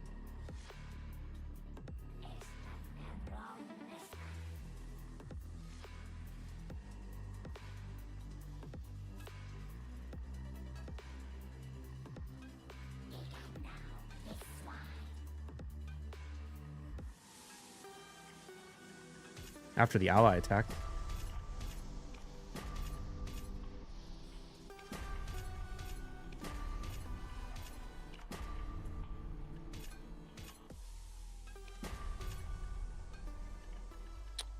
Make sure his A3 and A2 are both off on waves, so he has them. Podrick. I think I have his A2 on for the waves, but not his A3. Or, sorry, his A3, but not his A2. But yeah, it might be worth saving both of them. Oh, where are all my black stars? Oh, wait. Okay, let's see how this goes. Frazzle goes in.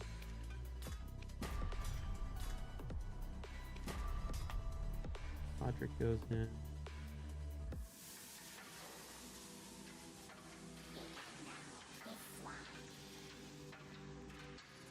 They're pretty low. I think you're right, though. I think I do want to save the Podrick A3 for this stage right here. I mean, he has it in this case, but okay, that is tight.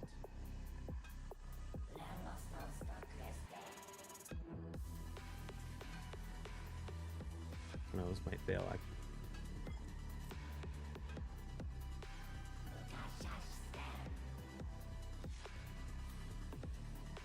Oh, maybe. Oh, we'll see. It's gonna be close. Dude, that didn't even drop the turn meter because the boss is so full. Get the ally attack. 1 minute 42 seconds. It's the fastest run we've got so far.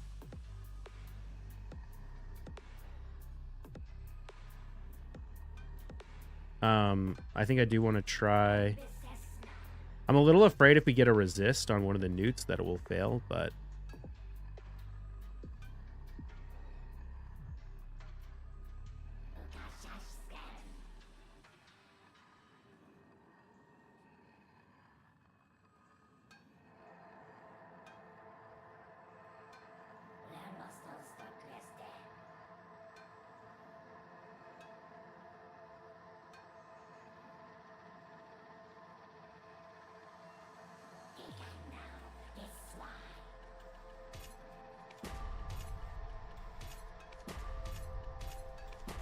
nice. Got another 110 stack. Oh, shoot. My naders is full.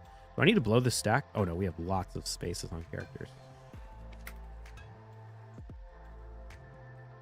That's happening to me with Bar or Feeling, just barely making it. Yeah.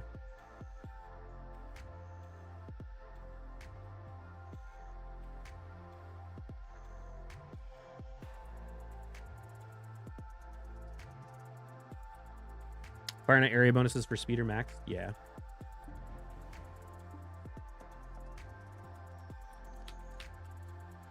So 40 seconds to the boss. Ectian, hello, hello.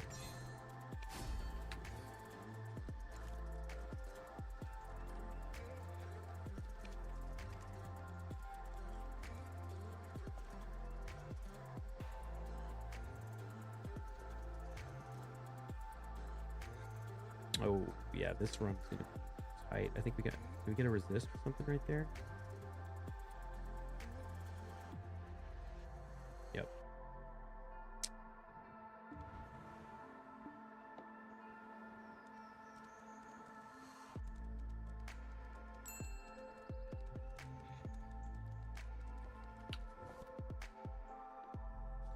All right, so I think the solution is just one newt.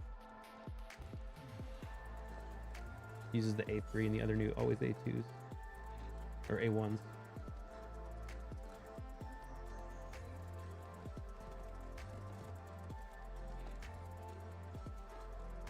Actually, we could,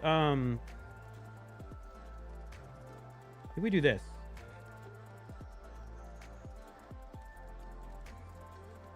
Let's try this real quick.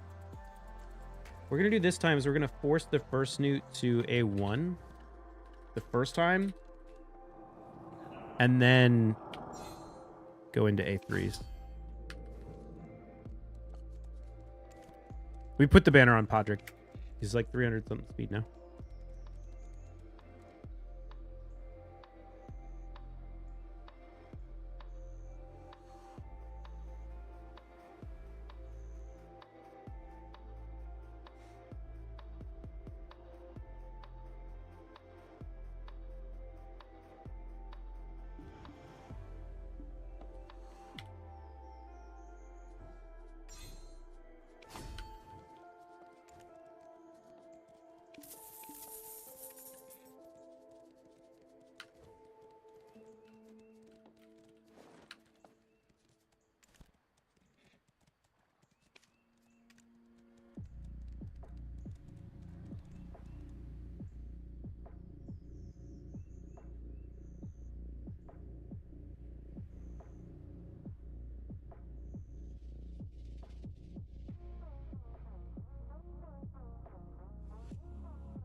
Did I mix that up? I thought he was supposed to open with his A1. Something definitely went wrong there. So fix that. He procced his extra turn though, so it worked. Shoot, I keep forgetting I'm trying to get rid of these so I can grab some accessories.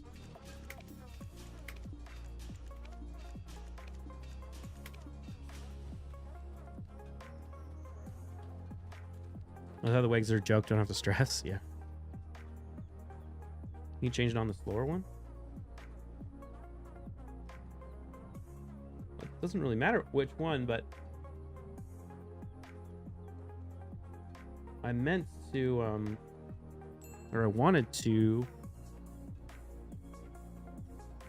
make one of them open with the A1. And they didn't.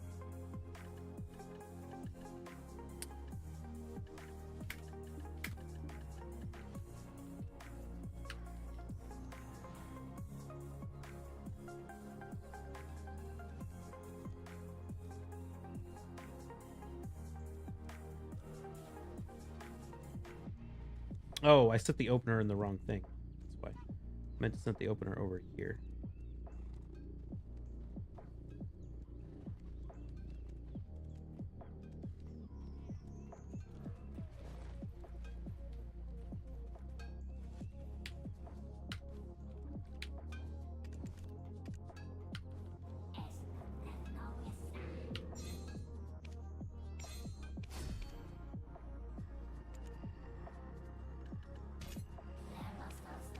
Okay, I need a 37 stack.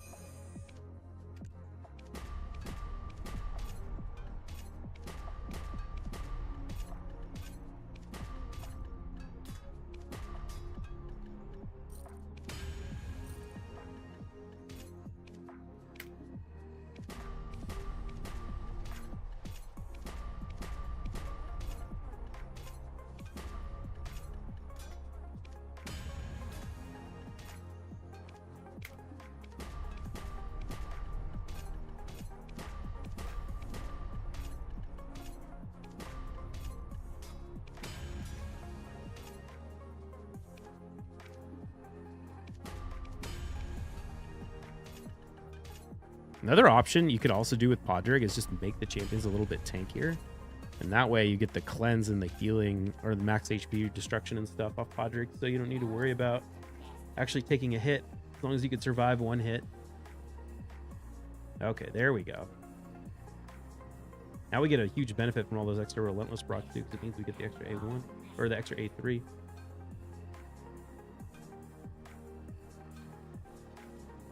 This seems like it's going to be pretty safe because look, it's not even close. Cap.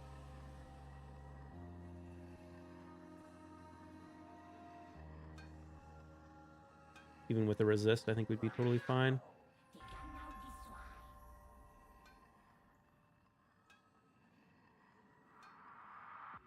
2-minute run. Less than 2-minute run. Very nice. Turn again one more time.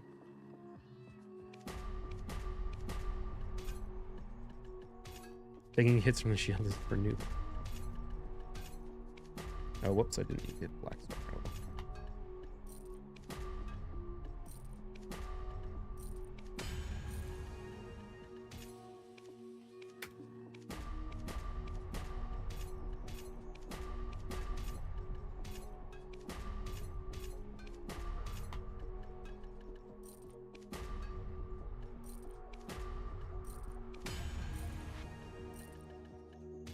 All right, Black Spirit, I need some duos.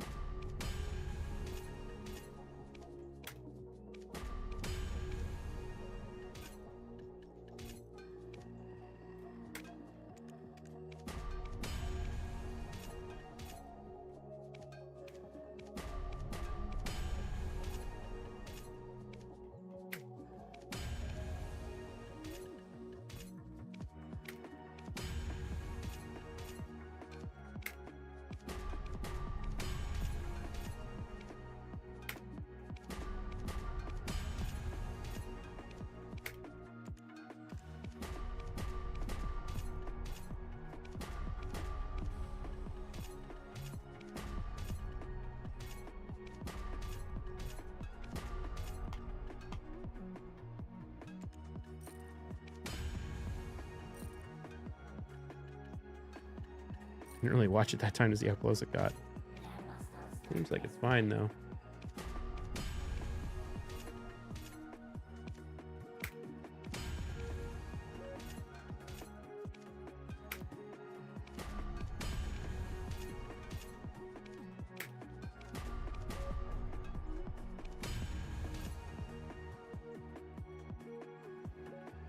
Sweet. Sub 2-minute run. Your Relentless is 100% chance to proc. It feels like it from that guy.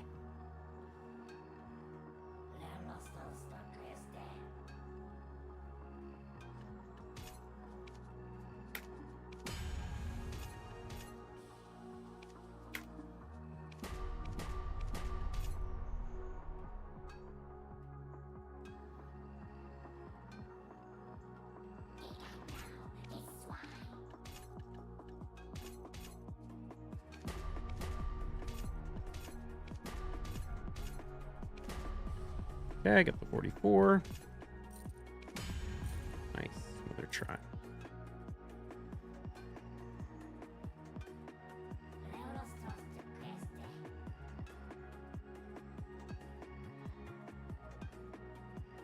Oh, whoops. I wanted to hit that Galathier.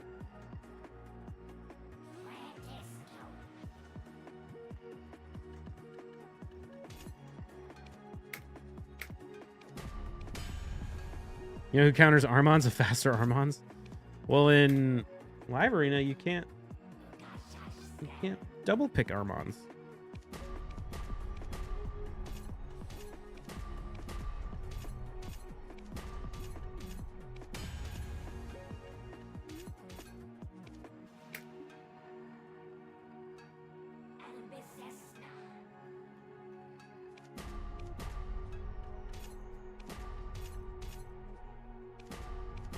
Your silver pleb.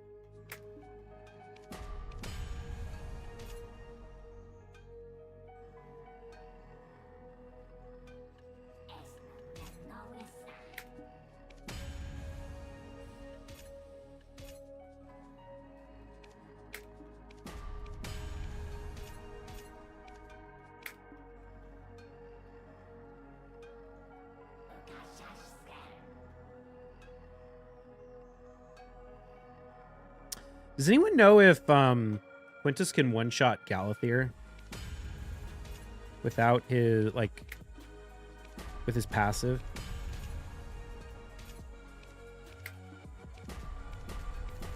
Rebuilt your ninja from 220 to 256 speed and 600 accuracy for Shogun 25. Someone's about to burn. Nice.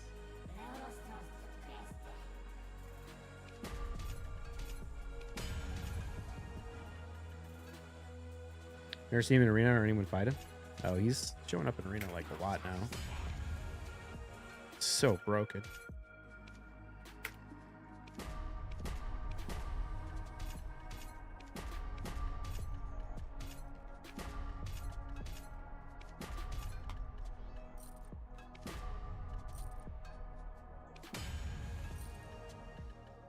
Did I see him on vids? I feel like he's been in a couple of mine recently. What's up, Lorelei?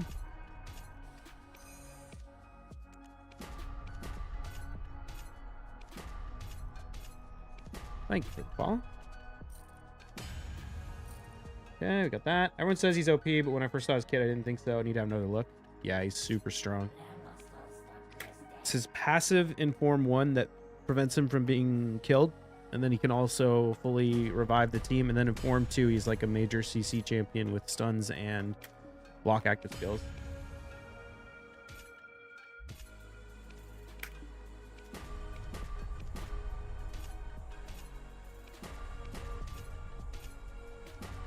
So he can serve as your, like, control and your revive.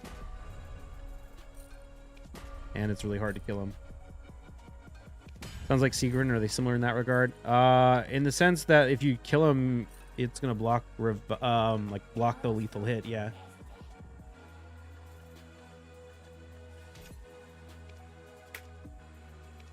His is a little different than Siegfried's. It's not as strong, but still really good.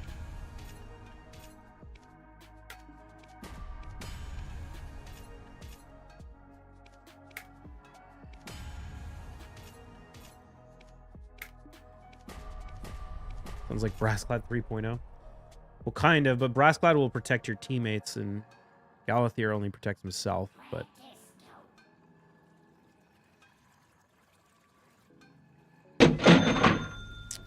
Virus Fade, thank you for the follow.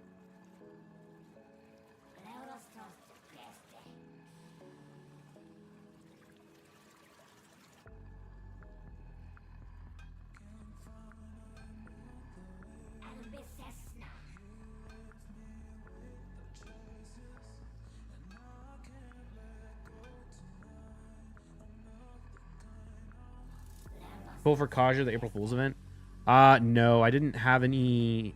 Like, I needed to save all my shards. I only really pull for non-guaranteeds or fusions when I have over 20 sacreds. And realistically, even more than that now, because you want to pull them in bulk for progressive chances. And I blew all my sacreds for Podrick.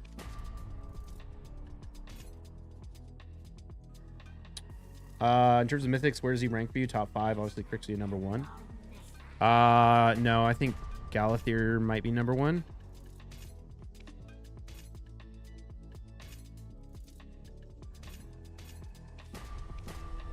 I would go up against a Crixia before Galathier any day.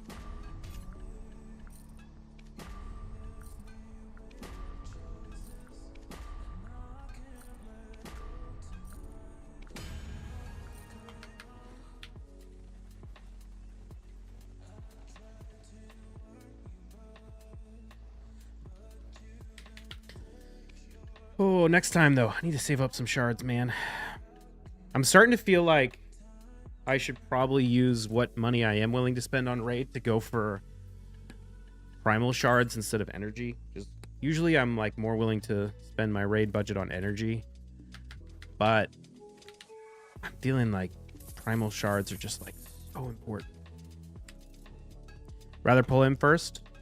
Yeah, I would. I'd rather pull Galathier for sure. If my options for most wanted Lego or most wanted mythical right now are probably either Galathier or Lazarius.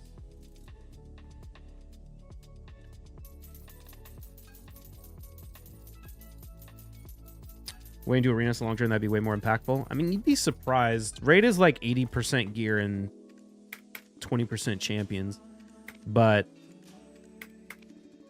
there's diminishing returns as your gear gets better and better and better. Surprised you haven't been buying them yet. I bought a couple when they're like on a really good deal, but in general, I don't really buy shards. The other thing is it's not even just the mythicals. It's also like I need to make some progress on faction guardians. Obviously, we made a lot of progress on banner lords, max banner lords, but like Knights Rev, for example, I don't have a single faction guardian. I don't have a single dupe in Knights Rev. It's like shit, man. That extra 10 speed for Georgia would be so helpful. Bigger the mythical pool gets, the harder it will be to get one as well. Got to remember that. Yeah, but it's more likely that the ones that come out later are going to be better than the ones that come out earlier. Although, to be fair, the last two they released were total stinkers. But, like, Galathier wouldn't have been... Like, you could have used that same logic when the Mythicals first came out, but Galathier wouldn't have even been an option, and now he's the best one.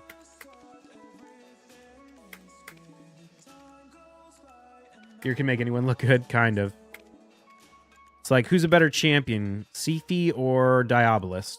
It's like, well, whichever one is faster. You know, if you're going to run, like, a Go Speed team. Free to play will play for years and not get one? Depends. Depends on how much Live Arena you do. You get quite a few from Live Arena. You also get the remnants from Curse City that have a pretty good chance. Oh, speaking of, I should probably pull those in the champ chase.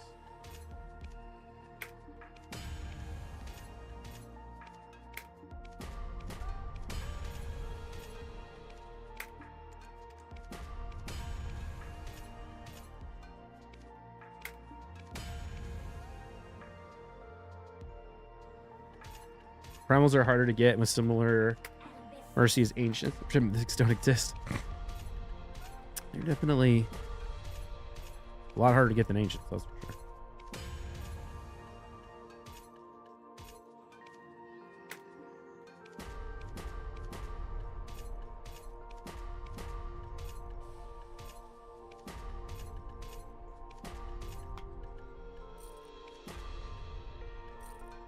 Phobos, because now I have 2. It'll take 6 months to save that many. Fuck you, Plarium.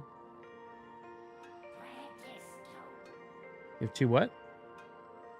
Primals? Oh, it took you 6 months to save your 33?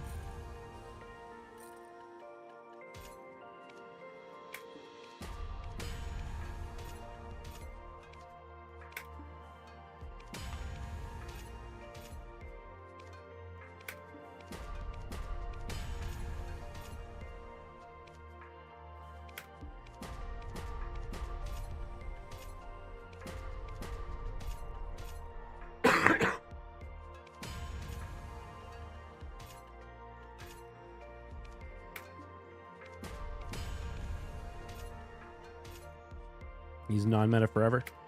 That's okay. It could be fun to use non-meta. And it's not like they haven't given out a ton of fusion and free champions that are really good. Like Arbiter, Wukong, UDK, Armons, Rhonda. There's a lot of champions that have been free that are really good.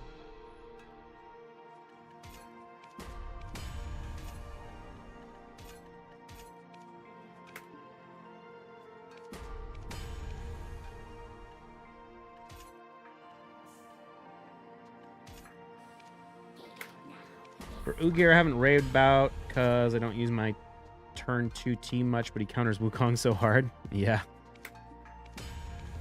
Well, for sure.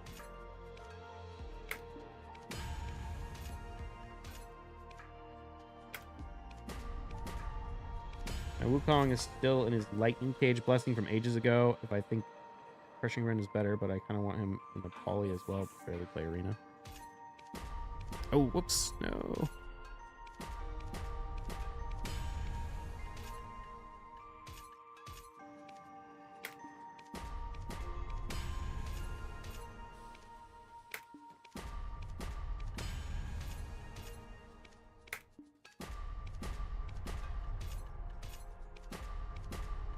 Building Queen Eva? I don't have her. If I did, I might build her, yeah. But I don't.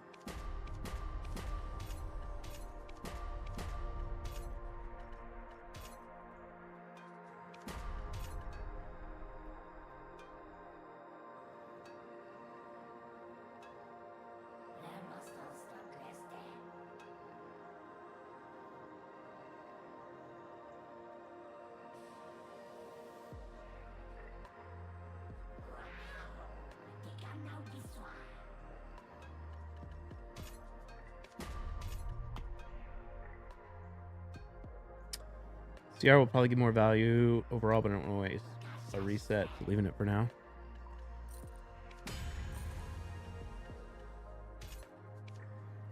Yeah, I don't know.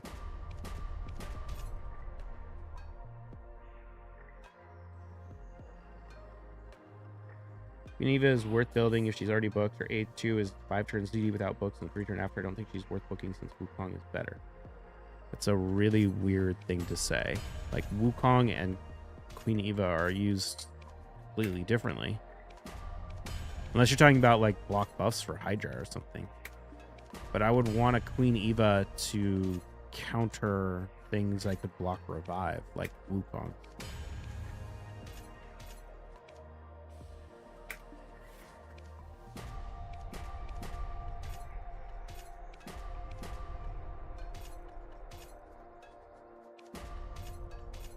You have 4 pen Debo, Chad?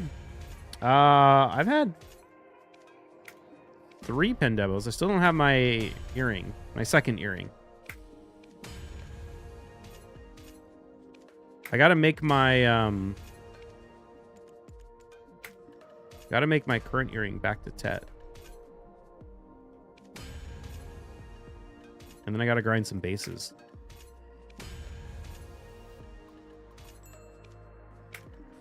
Do we have a consensus on how... I mean, it's still really early, so I assume not, but on how good Sulfur Mines is for Debo earrings?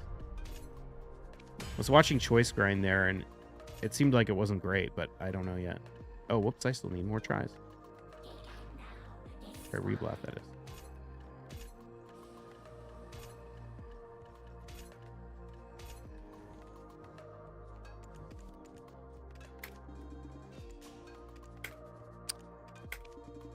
If you're looking for main DPS for Arena, your situation is different. Try hard.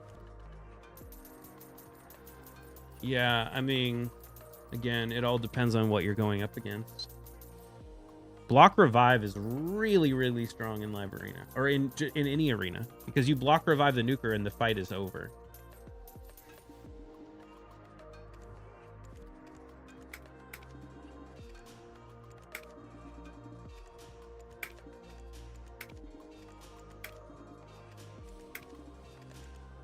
Said you had 18 nukers built? Something like that, yeah.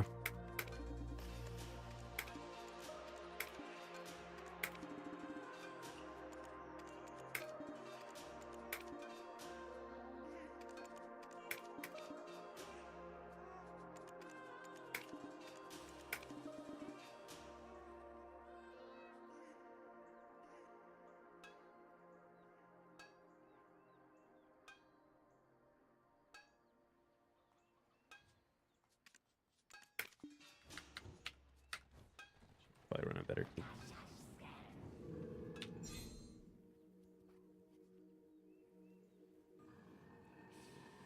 So let's run something a little better.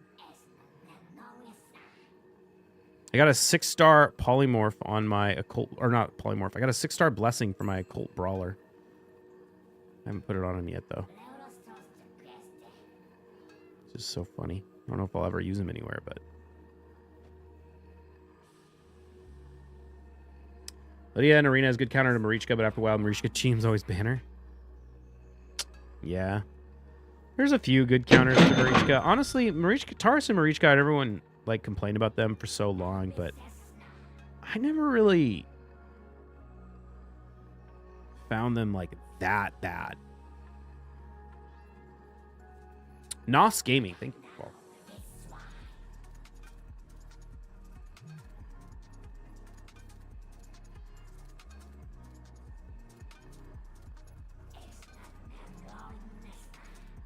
Going for the new fusion? I'm going to go for every fusion, so yes. But whether or not I'll build her, I don't know. She's kind of tempting. Has potential for Hydra. Potential. She would be better than Morgane, who I currently have as my, like, 5th pick for Arena. If they take 2 of my primary supports, Arbiter, Warlord, Armons, and Kaja. But that almost never happens, so. Rotos is scarier than Taurus to my teams. Yeah. I mean, yeah, I would maybe agree with that.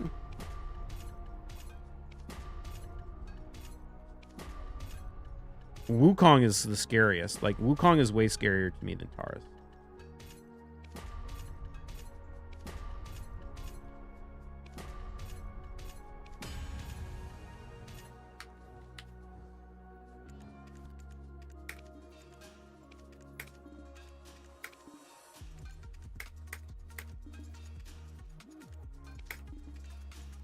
You can always crit Taurus. I mean, the issue with Taurus, like, it depends on, like, what type of teams you run. Because the thing is, like, the thing about Taurus is, like, yeah, he hits, like, a truck and he's hard to kill. But he's not that hard to kill. Like, Rhonda can kill him easily. Quintus can kill him easily. I mean, mostly those two. Narcisse isn't terrible. You can also CC him. And he's much easier to control than something like a Wukong, where you kill a Wukong and then all of a sudden he pops back up and one-shots your team. So you, like, kind of have to use block revive or block passives. Which, to be fair, you kind of need to use block passives or, like, ignore passives when fighting Taurus, but I don't know. It's just, Wukong is just scarier. Taurus is just so much easier to control than Wukong because of the max HP revive that the Wukong gets constantly.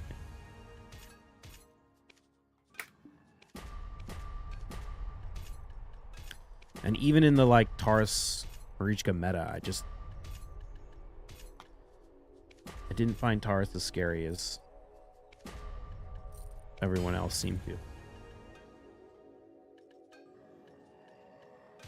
Taurus isn't scary when he has 0 buffs. That's the other thing, too. Another way you can deal with Taurus is just not try and kill the Taurus, but just kill everything else around the Taurus, and then the Taurus is worthless. A Wukong, you can literally have, like, a UDK and a Wukong on the team, and it's still hella scary, because the Wukong can just pop back up and one-shot your team. But if you have a UDK and a Taurus on the team, the fight's over. Like, unless you have no supports or whatever, but... Like, if I have a max HP Kaja and a full team, like, if I have a Kaja, Rhonda, Georgid, and Arbiter against a Wukong Taurus, or not a Wukong Taurus, a UDK Taurus, GG, I win. Like, I'm not going to lose that fight, ever. If it's a Wukong, holy shit, they absolutely lose that fight still, super easily.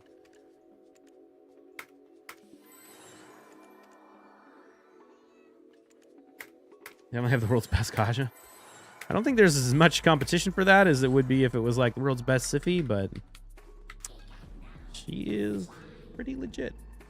Oh, did anyone clip that fight or that thing earlier from today when, like, Kaja tanked the Taurus and then revived the whole team?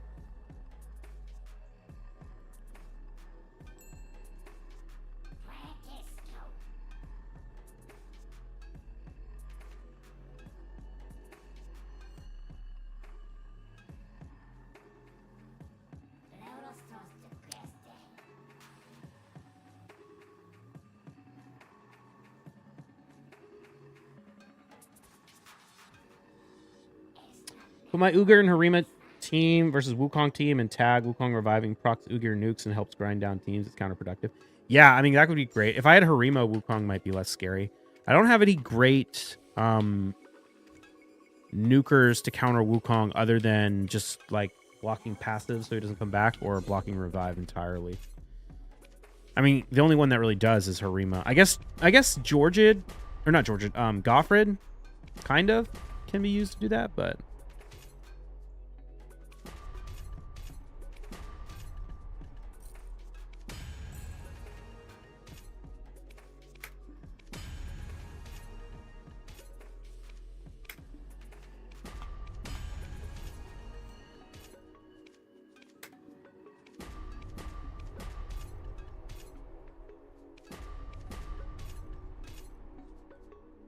people are finally coming around to Ronda.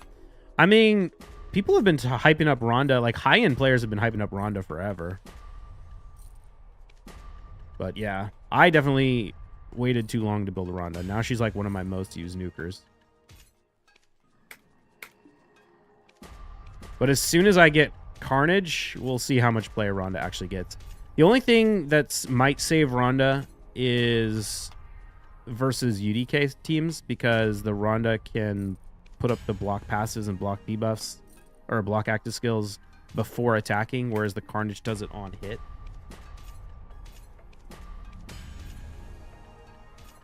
Still, I think you'll be on long enough to review the new pity system or give your first takes. Probably not. I wonder if Frosty's going to be on tonight to read the patch notes.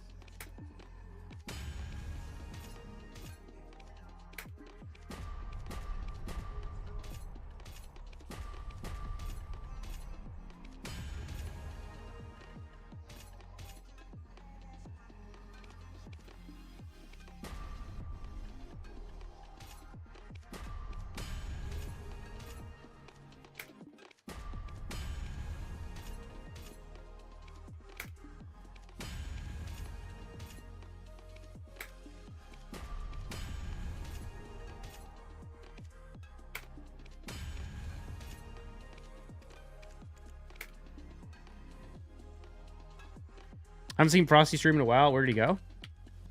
I don't know, actually. Has he not been on? I feel like I haven't been watching a ton of BDO streams lately.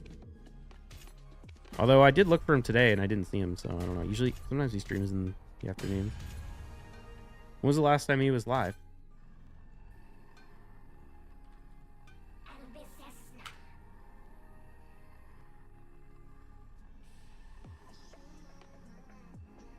Oh yeah, he hasn't been on much.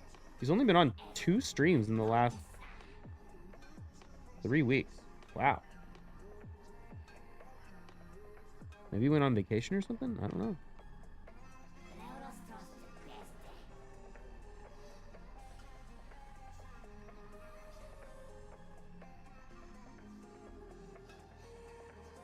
He's streaming Global Labs, but they're 3 hours later than usual. Does he delete his VODs?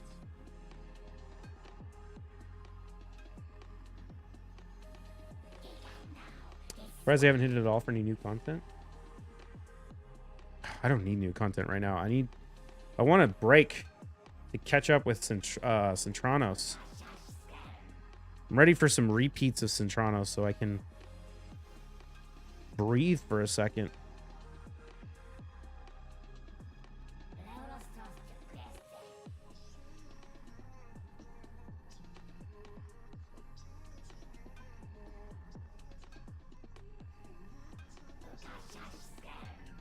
To get Lydia, there's little content to do besides live arena. Centranos, Doom Tower, Hydra.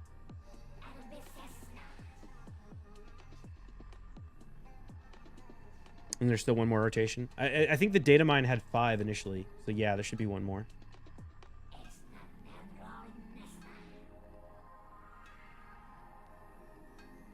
Oh, wait a minute. Did I put the wrong... Well, I guess I put the wrong change.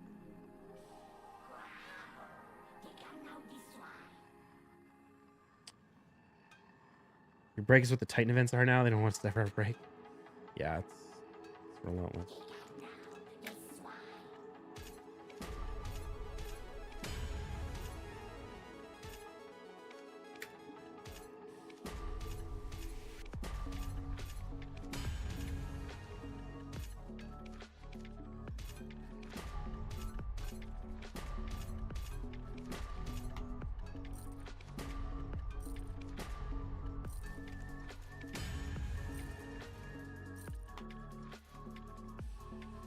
How many Lego books do I have right now?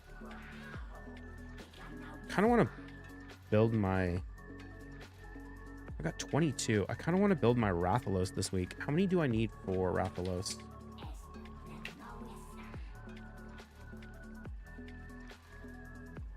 12. How many do I need for Fatalis?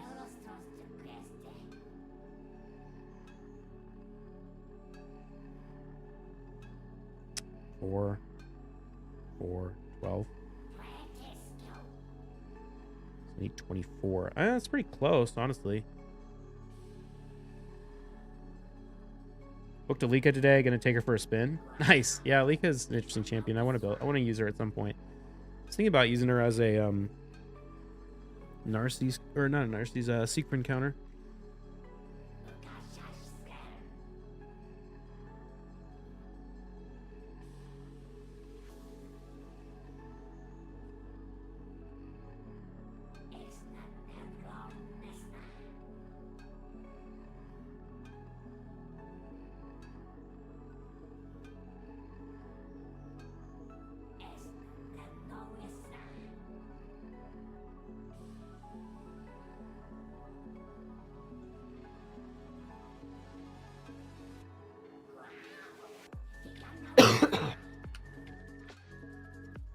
Rocky used to be a big fan of her. Yeah, Scratch has done some videos on her as well. She's a solid epic for sure.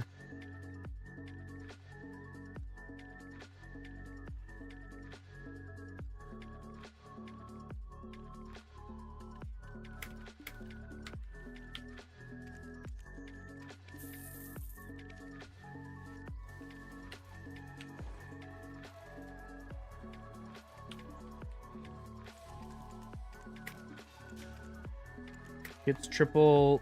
She's a triple hitter buff removal. She hits hard, I think, got arena potential, but nobody wants to invest in her to see. Triple hitter buff removal. No, she has lockout. She's a nuker that does 1 turn or 2 turn lockout. And then her A3 ability ignores like 50% defense or something like that. Barb Epics take so many books. True, but it's like once you're end game, legend or epic books are free. I have like hundreds of them, so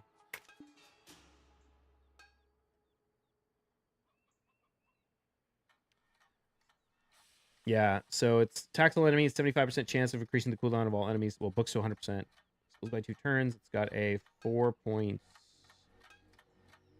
multiplier, and then tax one enemy will ignore 50% of the target's defense if their max HP is higher than this champion with a, what is that? 7.5 multiplier. So she hits like a truck. You buying hammers? No, not right now. Probably not at all. Maybe I will buy a couple to get my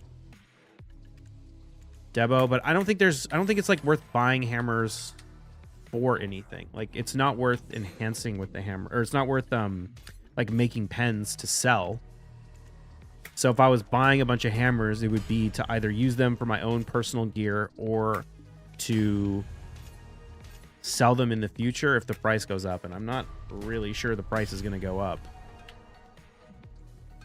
Everyone seems very convinced that the price of these is going to go up eventually, but there's 1,200 of them flooded at min price, and we'll see what happens in the long run.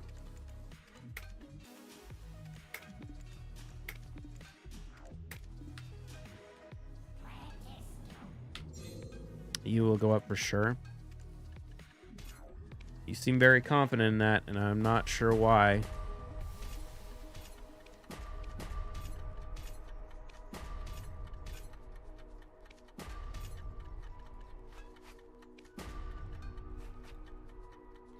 There'll be pressure to release them again next ball. Yeah, that's the thing, is I don't think this is the last time we're going to see the hammers. I think we're going to be seeing the hammers like every ball. We're going to be getting hammers.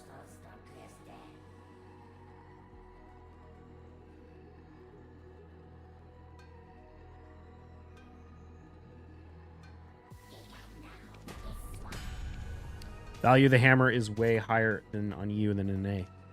The value of the hammer is not the issue. It's the supply versus demand. There's way too much supply relative to demand.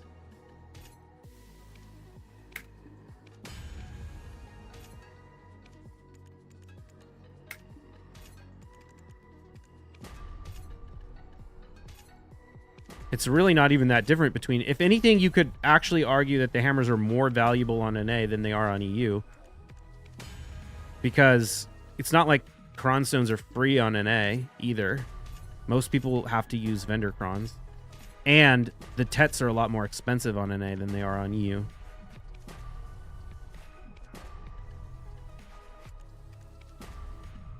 But again, none of it really matters. It's all about the supply and demand.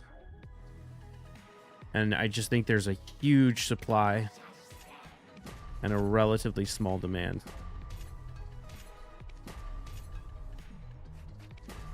I'm sure if, like, obviously if they don't ever add more, then eventually they'll go up. But you're also on a timer because they expire at some point. So there's going to be a ton of people that are going to hold on to them for way too long. And then they're going to be about to expire, and then they're going to crash to min before right before the expiration. People panic and try and dump all the ones they bought that they were sure were definitely going to be able to sell for a lot more than they paid.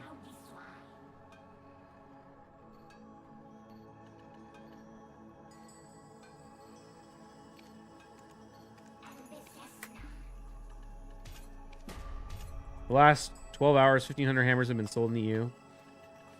Yeah, but a huge amount of that is speculation, not actual demand. Panic dumping tryhard, yeah. Expires in November. Yep. Keep in mind, I'm not saying they won't go up. I'm just saying I cannot confidently say that they will. So I'm very cautious about buying them, especially if you don't have a merchant ring. Merchant ring gives you some more room to play with, but...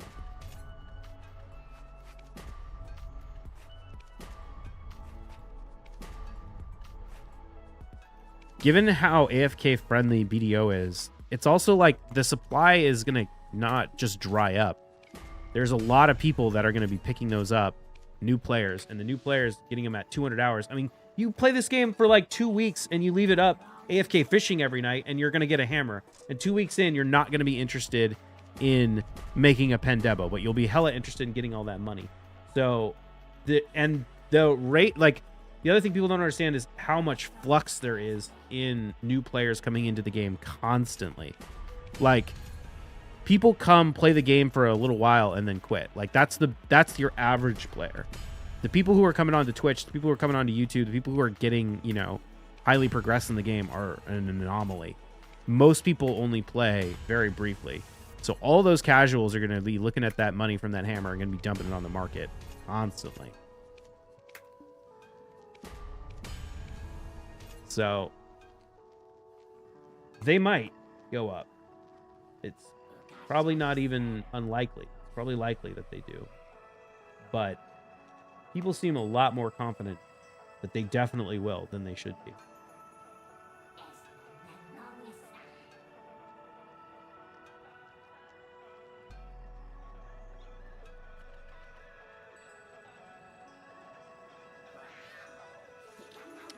Or even buying a couple if you don't have Pendebos yet. Yeah, if you need them for yourself, then that's a different story. I might buy a couple to use for myself. But you got to use them. I mean, but the thing is like there's no reason to buy them until they actually start getting sold out, or not sold out, but like they start like going up in price. Because like you don't want to buy them and then not get the Debo before they leave anyway. But I mean, as long as you're confident you'll get it done before timeout. Arena isn't always fun. Dark Souls, yes, right now. Buying yourself for profit, I don't see working out for anyone, merchant ring or not. Yeah, I mean, it could. It's just a risk. It's just you're making a gamble on whether the supply and demand really favors the demand in the long run. Obviously, supply is at its highest right now. So, it's possible. but it's not a given.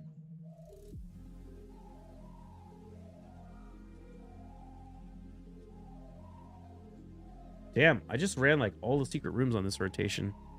Super casual. I guess it's because those rares I built for City of Centranos. Just threw random stuff in. Didn't even have to like work on it. Figured all of them.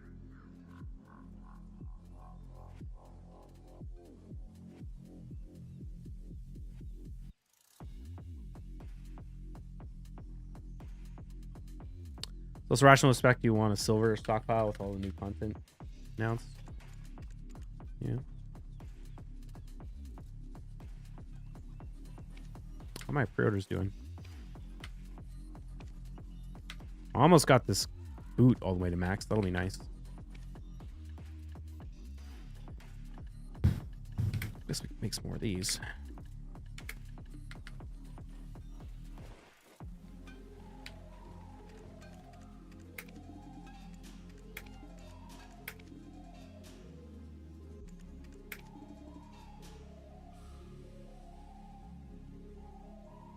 Oh, wait a minute. I need to wait.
Part of me's been thinking it might be a good idea to swap my Kaja into polymorph. Especially now that she has like a ton of accuracy because that protection amulet I rolled, the triple speed on, is an accuracy main stat.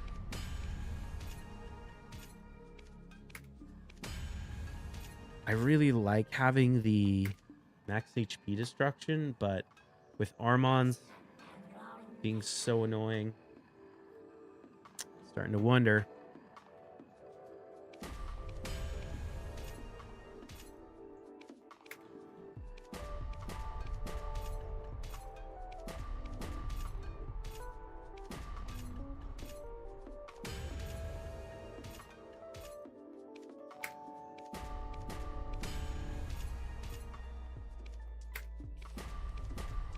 Maybe I should just try it out for a while, see how it goes.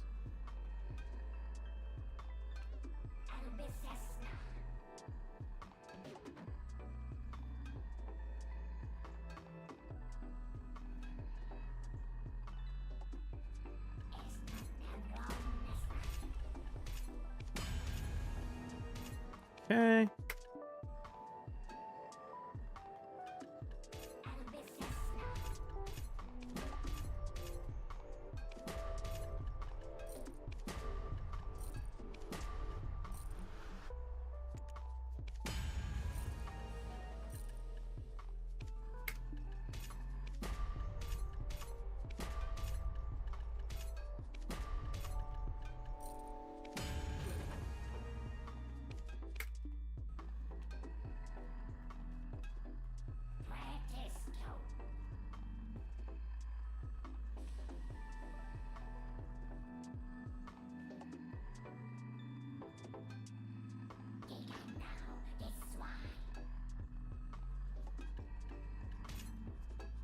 You stocked up a few on the hammers? No, I'm gonna wait at least until they stop flooding at min. We'll see. I might buy a couple because I want to have some for my own personal gear, regardless. Well, the only Debo I actually need is a one Debo earring is the thing. So we'll see how motivated I get. I might just end up going out to grind. I need to get my current try-to-tet, and then I might go grind bases and just buy the hammers as I need them. I'm not sure I want to have any more than the bare minimum that I need.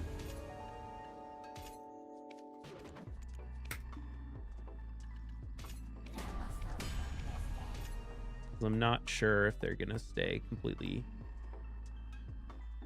flooded at the end. Oh, nice. I finished all of Centranos normal. Did I get anything interesting? Oh my god. These are terrible rewards. That's what they give you for finishing Centranos normal. A 5-star epic chaos ore, a 3-star chicken, and some 5-star glyphs. Holy shit. So bad. Tell you what's in those chests. Is there anything good in these chests? 5-star speed glyphs is probably the best.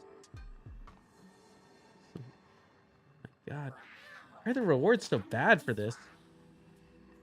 I feel like, yeah, it's normal, but at least give them like a chance at a Lego book or something. This is garbage tier.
Alright, still can burn these tri-reblasts. Got plenty of those.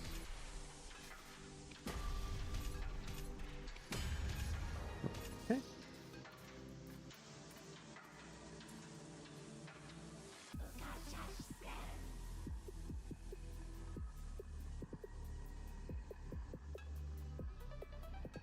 Oh shoot, I forgot to turn the live stream on for the BDO channel. Whoops. Oh well.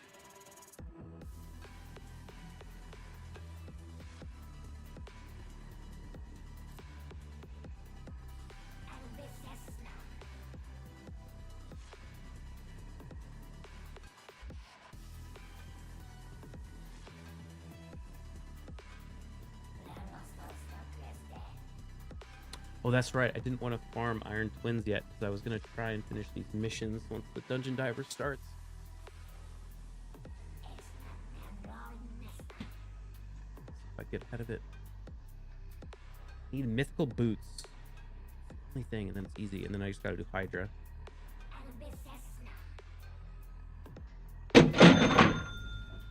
Thing is, though. Probably not. Rasco? For the sub.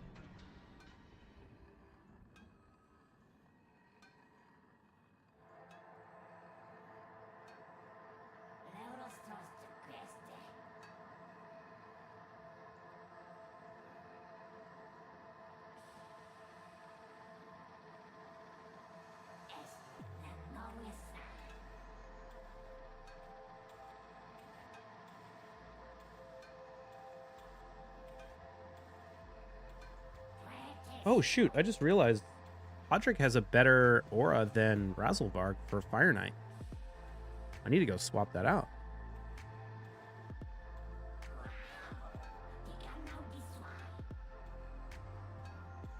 Shoot, what's his presets for Razzlevarg? Opener, A3, and then don't use.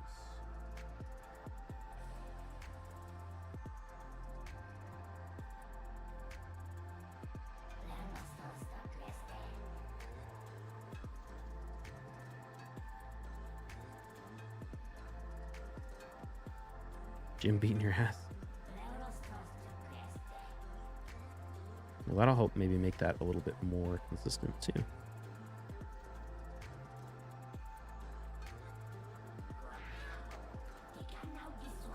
Went back over to Fire Knight to try something else. I'm not running it. I just realized that Podrick gives a 25% speed aura. And Razzlevarg only gives 19. So I'm just swapping them in the order so that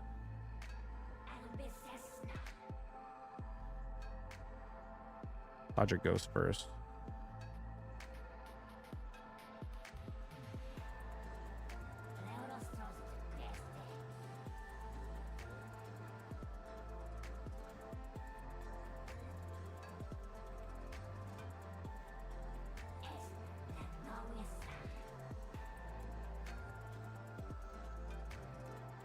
Ezreal's 20. Is he 20? Maybe he's 20.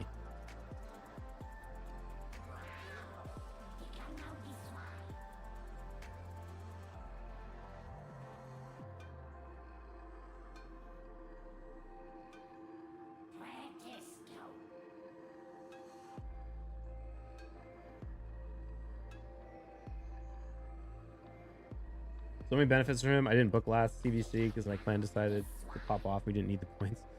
Yeah, I've kind of just got to the point where I'm like, if I need to build a champion, I'm going to build the champion. Because it's so rare that like we get to the point at the end of the CVC where it's like, oh, I need to use the books.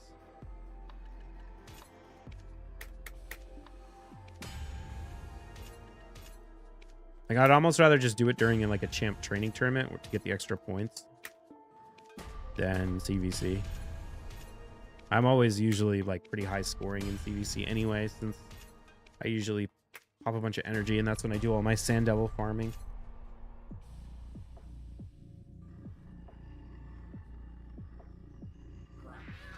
So it's not like my clan's gonna complain.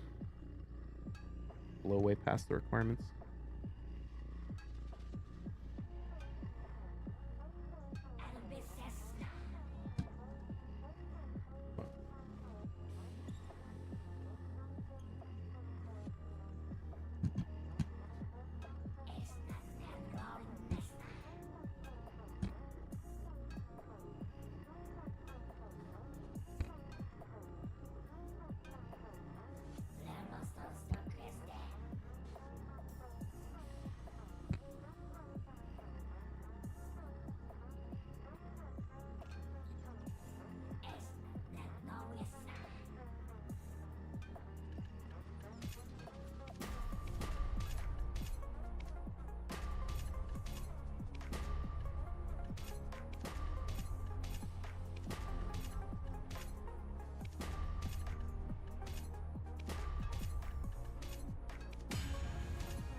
Is 12 more base speed than Batman? He's crazy good. Yeah.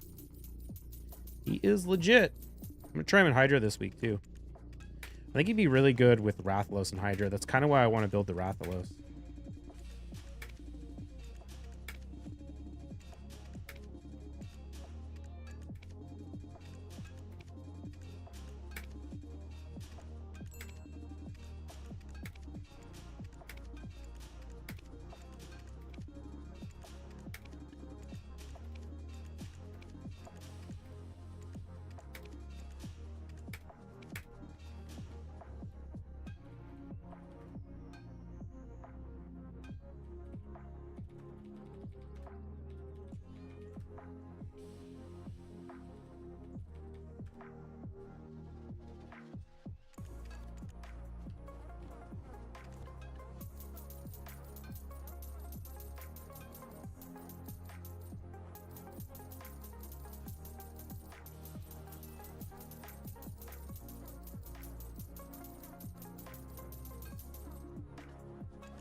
Soto. Thank you for gifting out a sub. I appreciate that.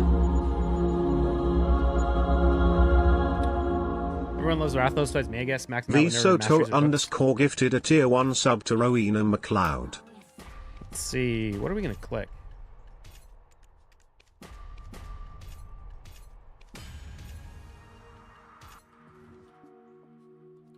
Is it?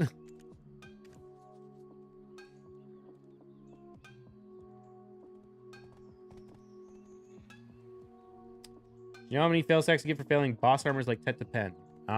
So if you're going for like a pen, you would get one more stack than 5. So you get 6.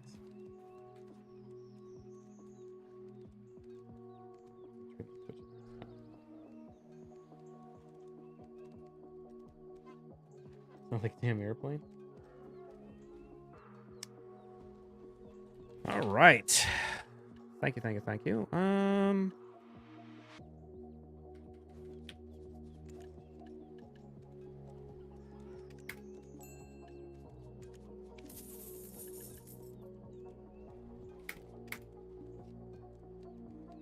Yeah, it's time to dump these since looks like people are buying them to go pen and they're so not profitable. I don't even know. Well, you know what I could do? Let me make a Dawn's and tap that to set. That's what we're gonna do.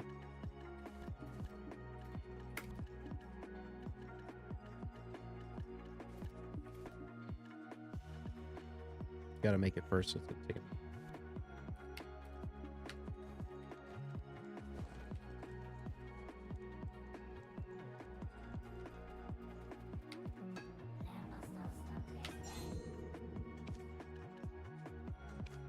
Let's see.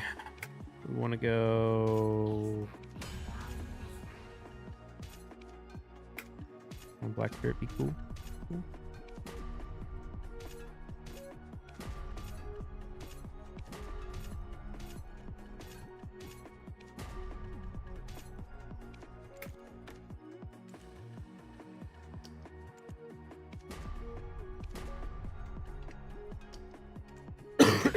All right. Sweet. So you're betting on a Tet Dawn earring, chat. For B Soto's gifted sub. You got 1 minute. 1 minute to get your bets in.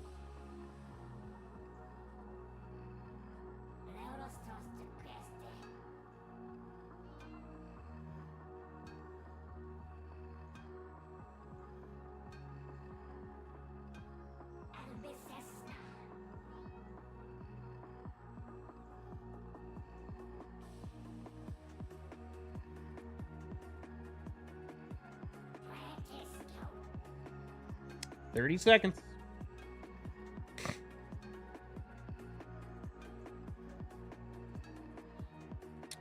Did you do Masteries on Podrick? Maybe I should put War Master on him. Yeah, I did Masteries. I put War Master. Might as well.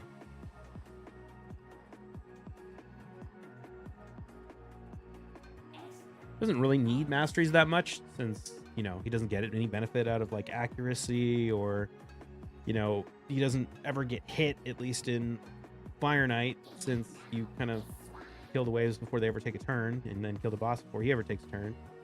But, you know, it's relatively low investment to get it Masteries for a champion. I'm probably going to use a lot. Might speed stuff up a little bit.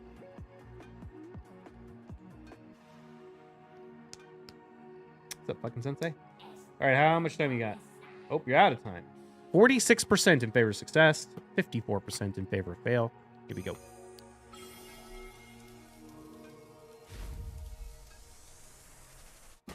Ooh, rip. Fails bad, man. No downgrade, though, so that's good. Fails, you win.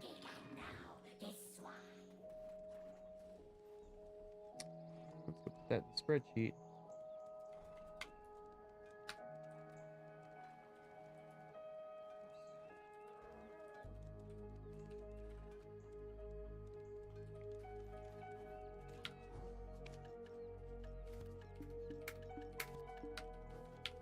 I want any more based on. So I need some more of those.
Oops, got all my accessories.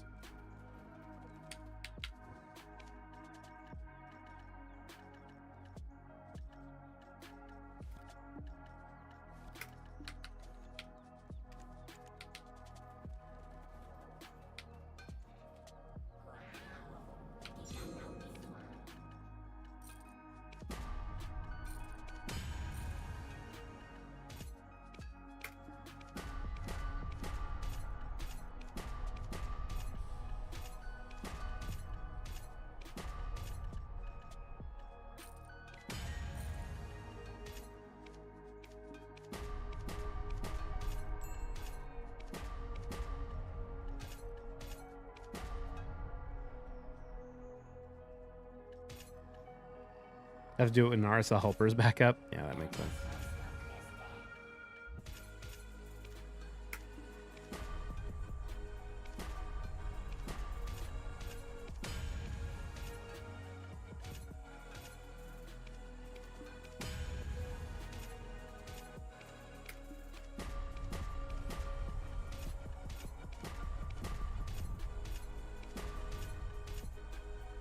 Oops, come on.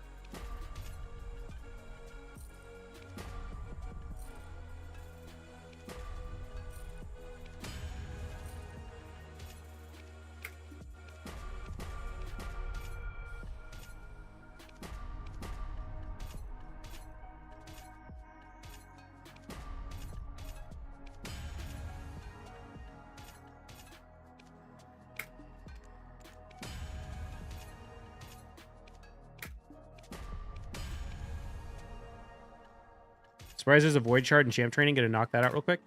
Dude, the rewards for this champ training tournament are insane. There's a 6-star mythical chaos ore in there. I'm actually starting to build up some mythical chaos ores, meaning I'm have more of those than I do quads to reroll. At least quads and speed set. The real decision I have to make is like, do I want to reroll triple gloves or protection set? Which I really, really want a speed or protection glove with a triple speed on it. With a good main stat, like a HP or defense. And the other thing I could roll is like quints, or not quints, but tets of like non-speed sets. Those are tempting as well.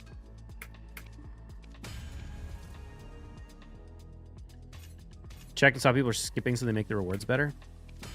It's funny, I'm skipping those like way less. Like I basically do like every single one. Especially anyone that has a Lego book in it. It's like one of the best ways to get Lego books without buying them. And if you farm all your dungeons with food, like I do, they're so easy to do. Like I don't really have to do anything. Go for the protection first. Yeah. Now that I have this glove on Kaja, or not this glove, this banner on Kaja, it's like, oh, do I really care that much about offset pieces now? Because, and not just Kaja, both Arbiter and Kaja have full protection accessories, meaning they're going for only main stat, or like only, they're not going for offset anymore. Because when you only have 2 protection accessories, you can run offset. You can run 2 speed sets, 5-piece protection, or 5-piece protection, and then 1 speed set, and then 1 off meta or offset piece. But neither of my fastest champions are running that now. Warlord, I guess if I got a good stone skin accessory, but the problem with Warlord is he needs an accuracy accessory. Yay! Alikaz, thank you for the raid. So the odds that I get an accuracy stone skin banner, or banner with speed rolls is just so low that the odds that I ever get to use an offset a piece on him are impossible. And it's kind of the same for Armons.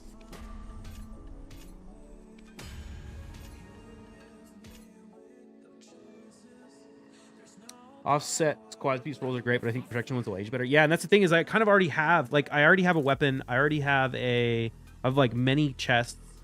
I have main stat helmet. I have like main stat meaning I have divine speed helmets. I have an offset weapon. I don't have an offset shield. I don't have an offset glove. and I have main chest. So it's like really only shield would potentially be useful. Shield and glove, and I would roll glove anyway because I need gloves with good main stats. How's the stream going? Stream's going well, man. I released a video this morning on the new precision hammers, talking about the math behind that. How's that video doing, by the way? You guys were really interested in watching. I was shocked. It's like picking up a lot of steam. Yeah, man, we hit almost 7,000 of you guys. What's the math telling us? Well, so basically what I did is a breakdown of like how much is the hammer actually worth if you compare it to certain things. So if you compare it to just like vendor crawning a Debo normally, it's worth over 50 bill, like 57 or something. It depends on the value of the tet, depends on the value of the fail stack, but over 50 bill. If you compare it to costume crawning, it's like 40, low 40s. It's pretty much never going to be worth it to buy tets to tap the pen with the hammer unless the tets get to below like 55 bill. If the tets hit below 65 bill, people who make tets to sell might consider making pen and selling that instead if the hammers are still min price, but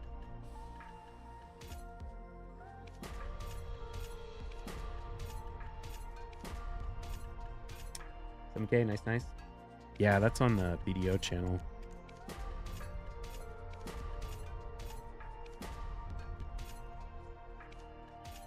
So, yeah, I mean, I don't know. It's not impossible that we see pen debos sell more frequently. I mean, we've already seen one of each. Actually, I haven't checked since this morning. Have any more pens sold today? I think one sold yesterday. With neck. That looks like at least one neck sold today. An additional one. Yeah, this one sold yesterday. That was the last one I saw. This one, I think another Pendelt sold today too. Channel gets way more views, but you rarely upload, Monk S. Yeah.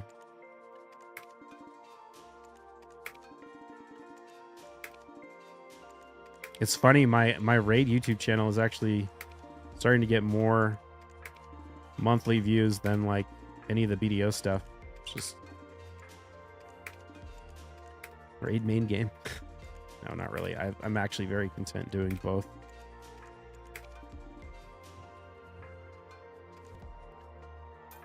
Start farming that AdSense. I just don't have it like raid. It makes sense to do like daily uploads, but BDO, I don't know. I can't really do daily uploads of BDO. I should make more BDO videos, but I have to like I usually only make a video if I actually have something I want to make a video about. Which, I mean, I do the same thing in raid. It's not like I make random videos I don't care about, but raid I can just upload like arena fights every day. You hit a pen neck in 3 taps. Oh shit, dude. Congrats. Boosted.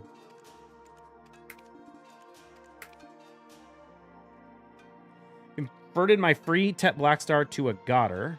It's now duo. Now the question is, do I proceed with it to try and onwards, or do I tap it with a Tet Blackstar? If I tap with Tet Blackstar, then Goddard is useless. You should never upgrade Goddard to try or to Tet. It's not the worst thing in the world if you already have a Tet, like if you buy a Tet off the market to tap it to pen, but Goddards are trash to enhance to try and Tet. Let me double check the market. Yeah, this is insane. This item costs like 40 billion to make try, and you can pre-order it for 20. And then the pen or the Tet, yeah, it probably, I don't know what, I can't remember what it costs to make this, but way more than 51 bill. You definitely just want to buy these. Don't make them. Pen, I mean, I would pre-order this for mint if you can get it, but they don't sell very often. How's the success or Awakening Blackstar doing? Yeah, I mean 145. It's a little bit cheaper to make this, but not really enough to justify it. I would just buy that too. Because if you want to make it efficiently, you have to use costume crons. If you're using vendor crons or raw tapping it, then it's really bad. It's not like daily progress since you're like super rich in endgame there. Yeah. I mean, I don't really have anything to do in BDO right now. I'm like hardly playing any BDO off stream because I just don't have anything to do.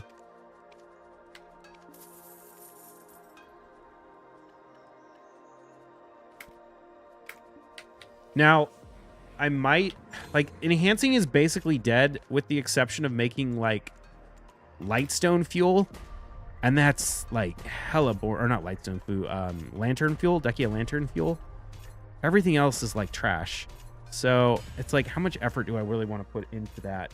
And like even making money, it's like the way I'm gonna make money in BDO is buying shit on sale and flipping it. New series BDO enhancing episode 733. I used to do like a weekly recap of all this stuff from enhancing a long time ago, but it was just like a lot of editing. And these days I don't do enough stuff in a week to make anything interesting out of it. Like the enhancing videos I make now are like 80 pen accessories, or attempts, but that takes like months to set up. So got your pen Debo neck, one tap at 202. Damn, that's a crazy low stack. Congrats.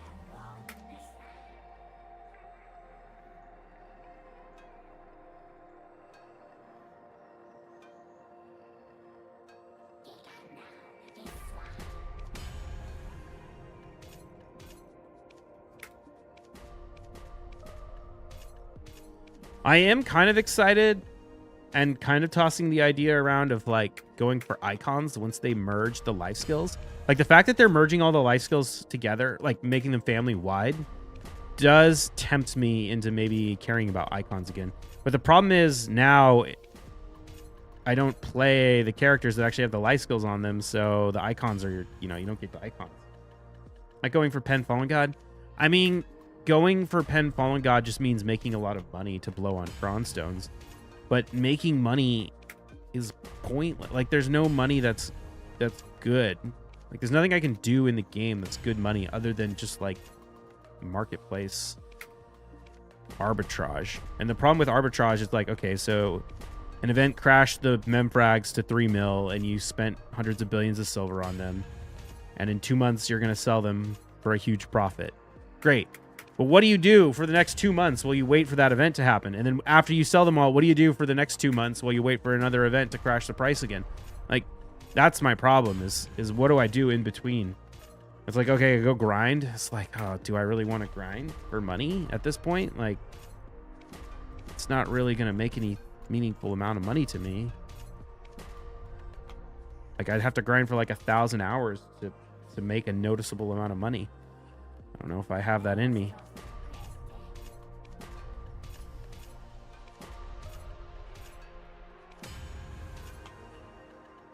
Wait, Desert Online.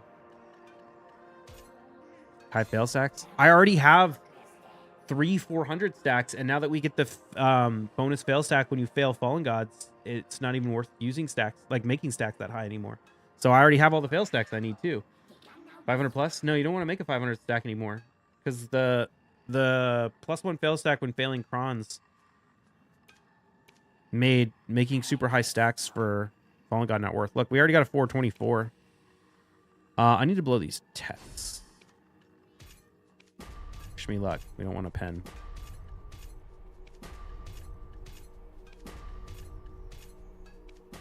The only thing I could realistically work on is like Pen Debo Ear. But I already have one, so we're really just talking about like a second one. I don't know. If I like the PvP in BDO, I could do that. But every time I get into PvP in BDO, I'm just like, oh, I hate PvP in this game.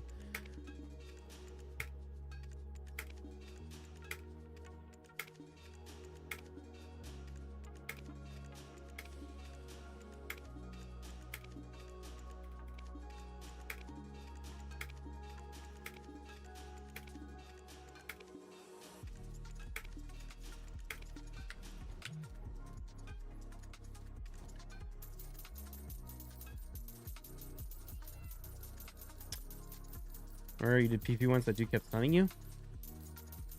And the problem with BDO PvP is that there's no like dynamic back and forth.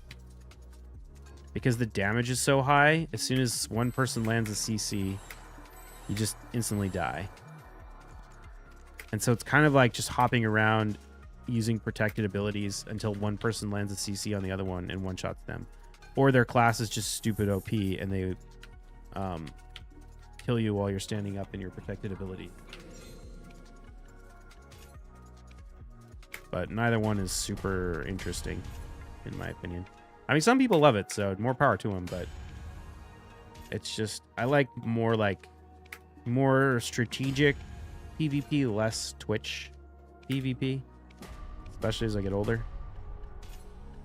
And BDO is very much like Twitch and not strategy.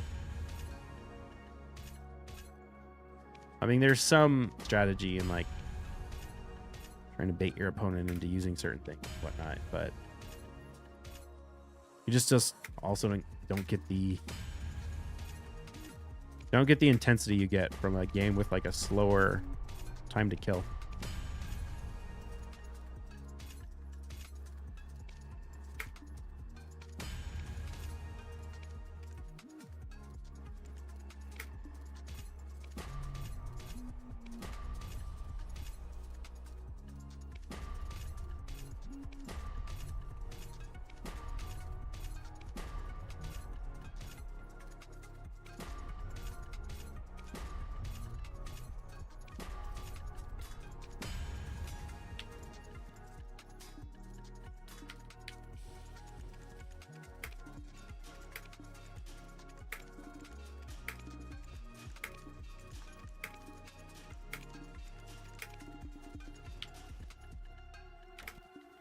Oops. Oh, shoot. I didn't mean to take out all of my memory fragments. I have the maid thing on. Put all my maids on cooldown. Feels bad.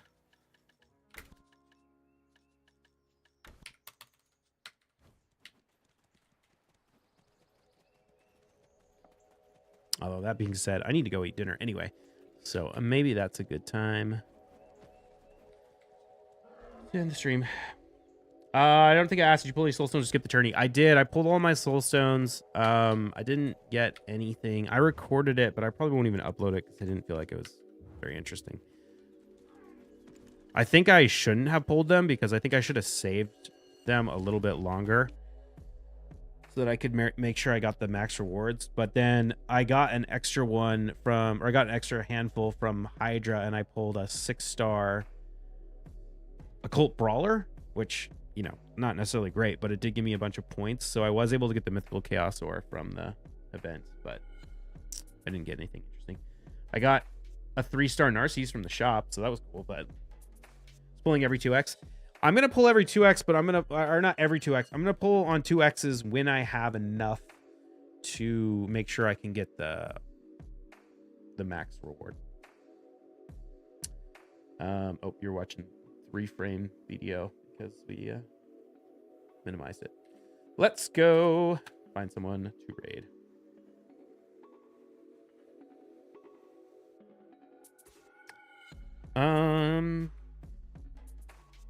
Why don't we go raid Zeratin? Speaking of PvP, go say hi to him. What's up, Jigs? Hello, hello. Thank you all for hanging out with me. I will be back tomorrow. Have a good night. Make sure I spell his name right. Zeratin? Okay.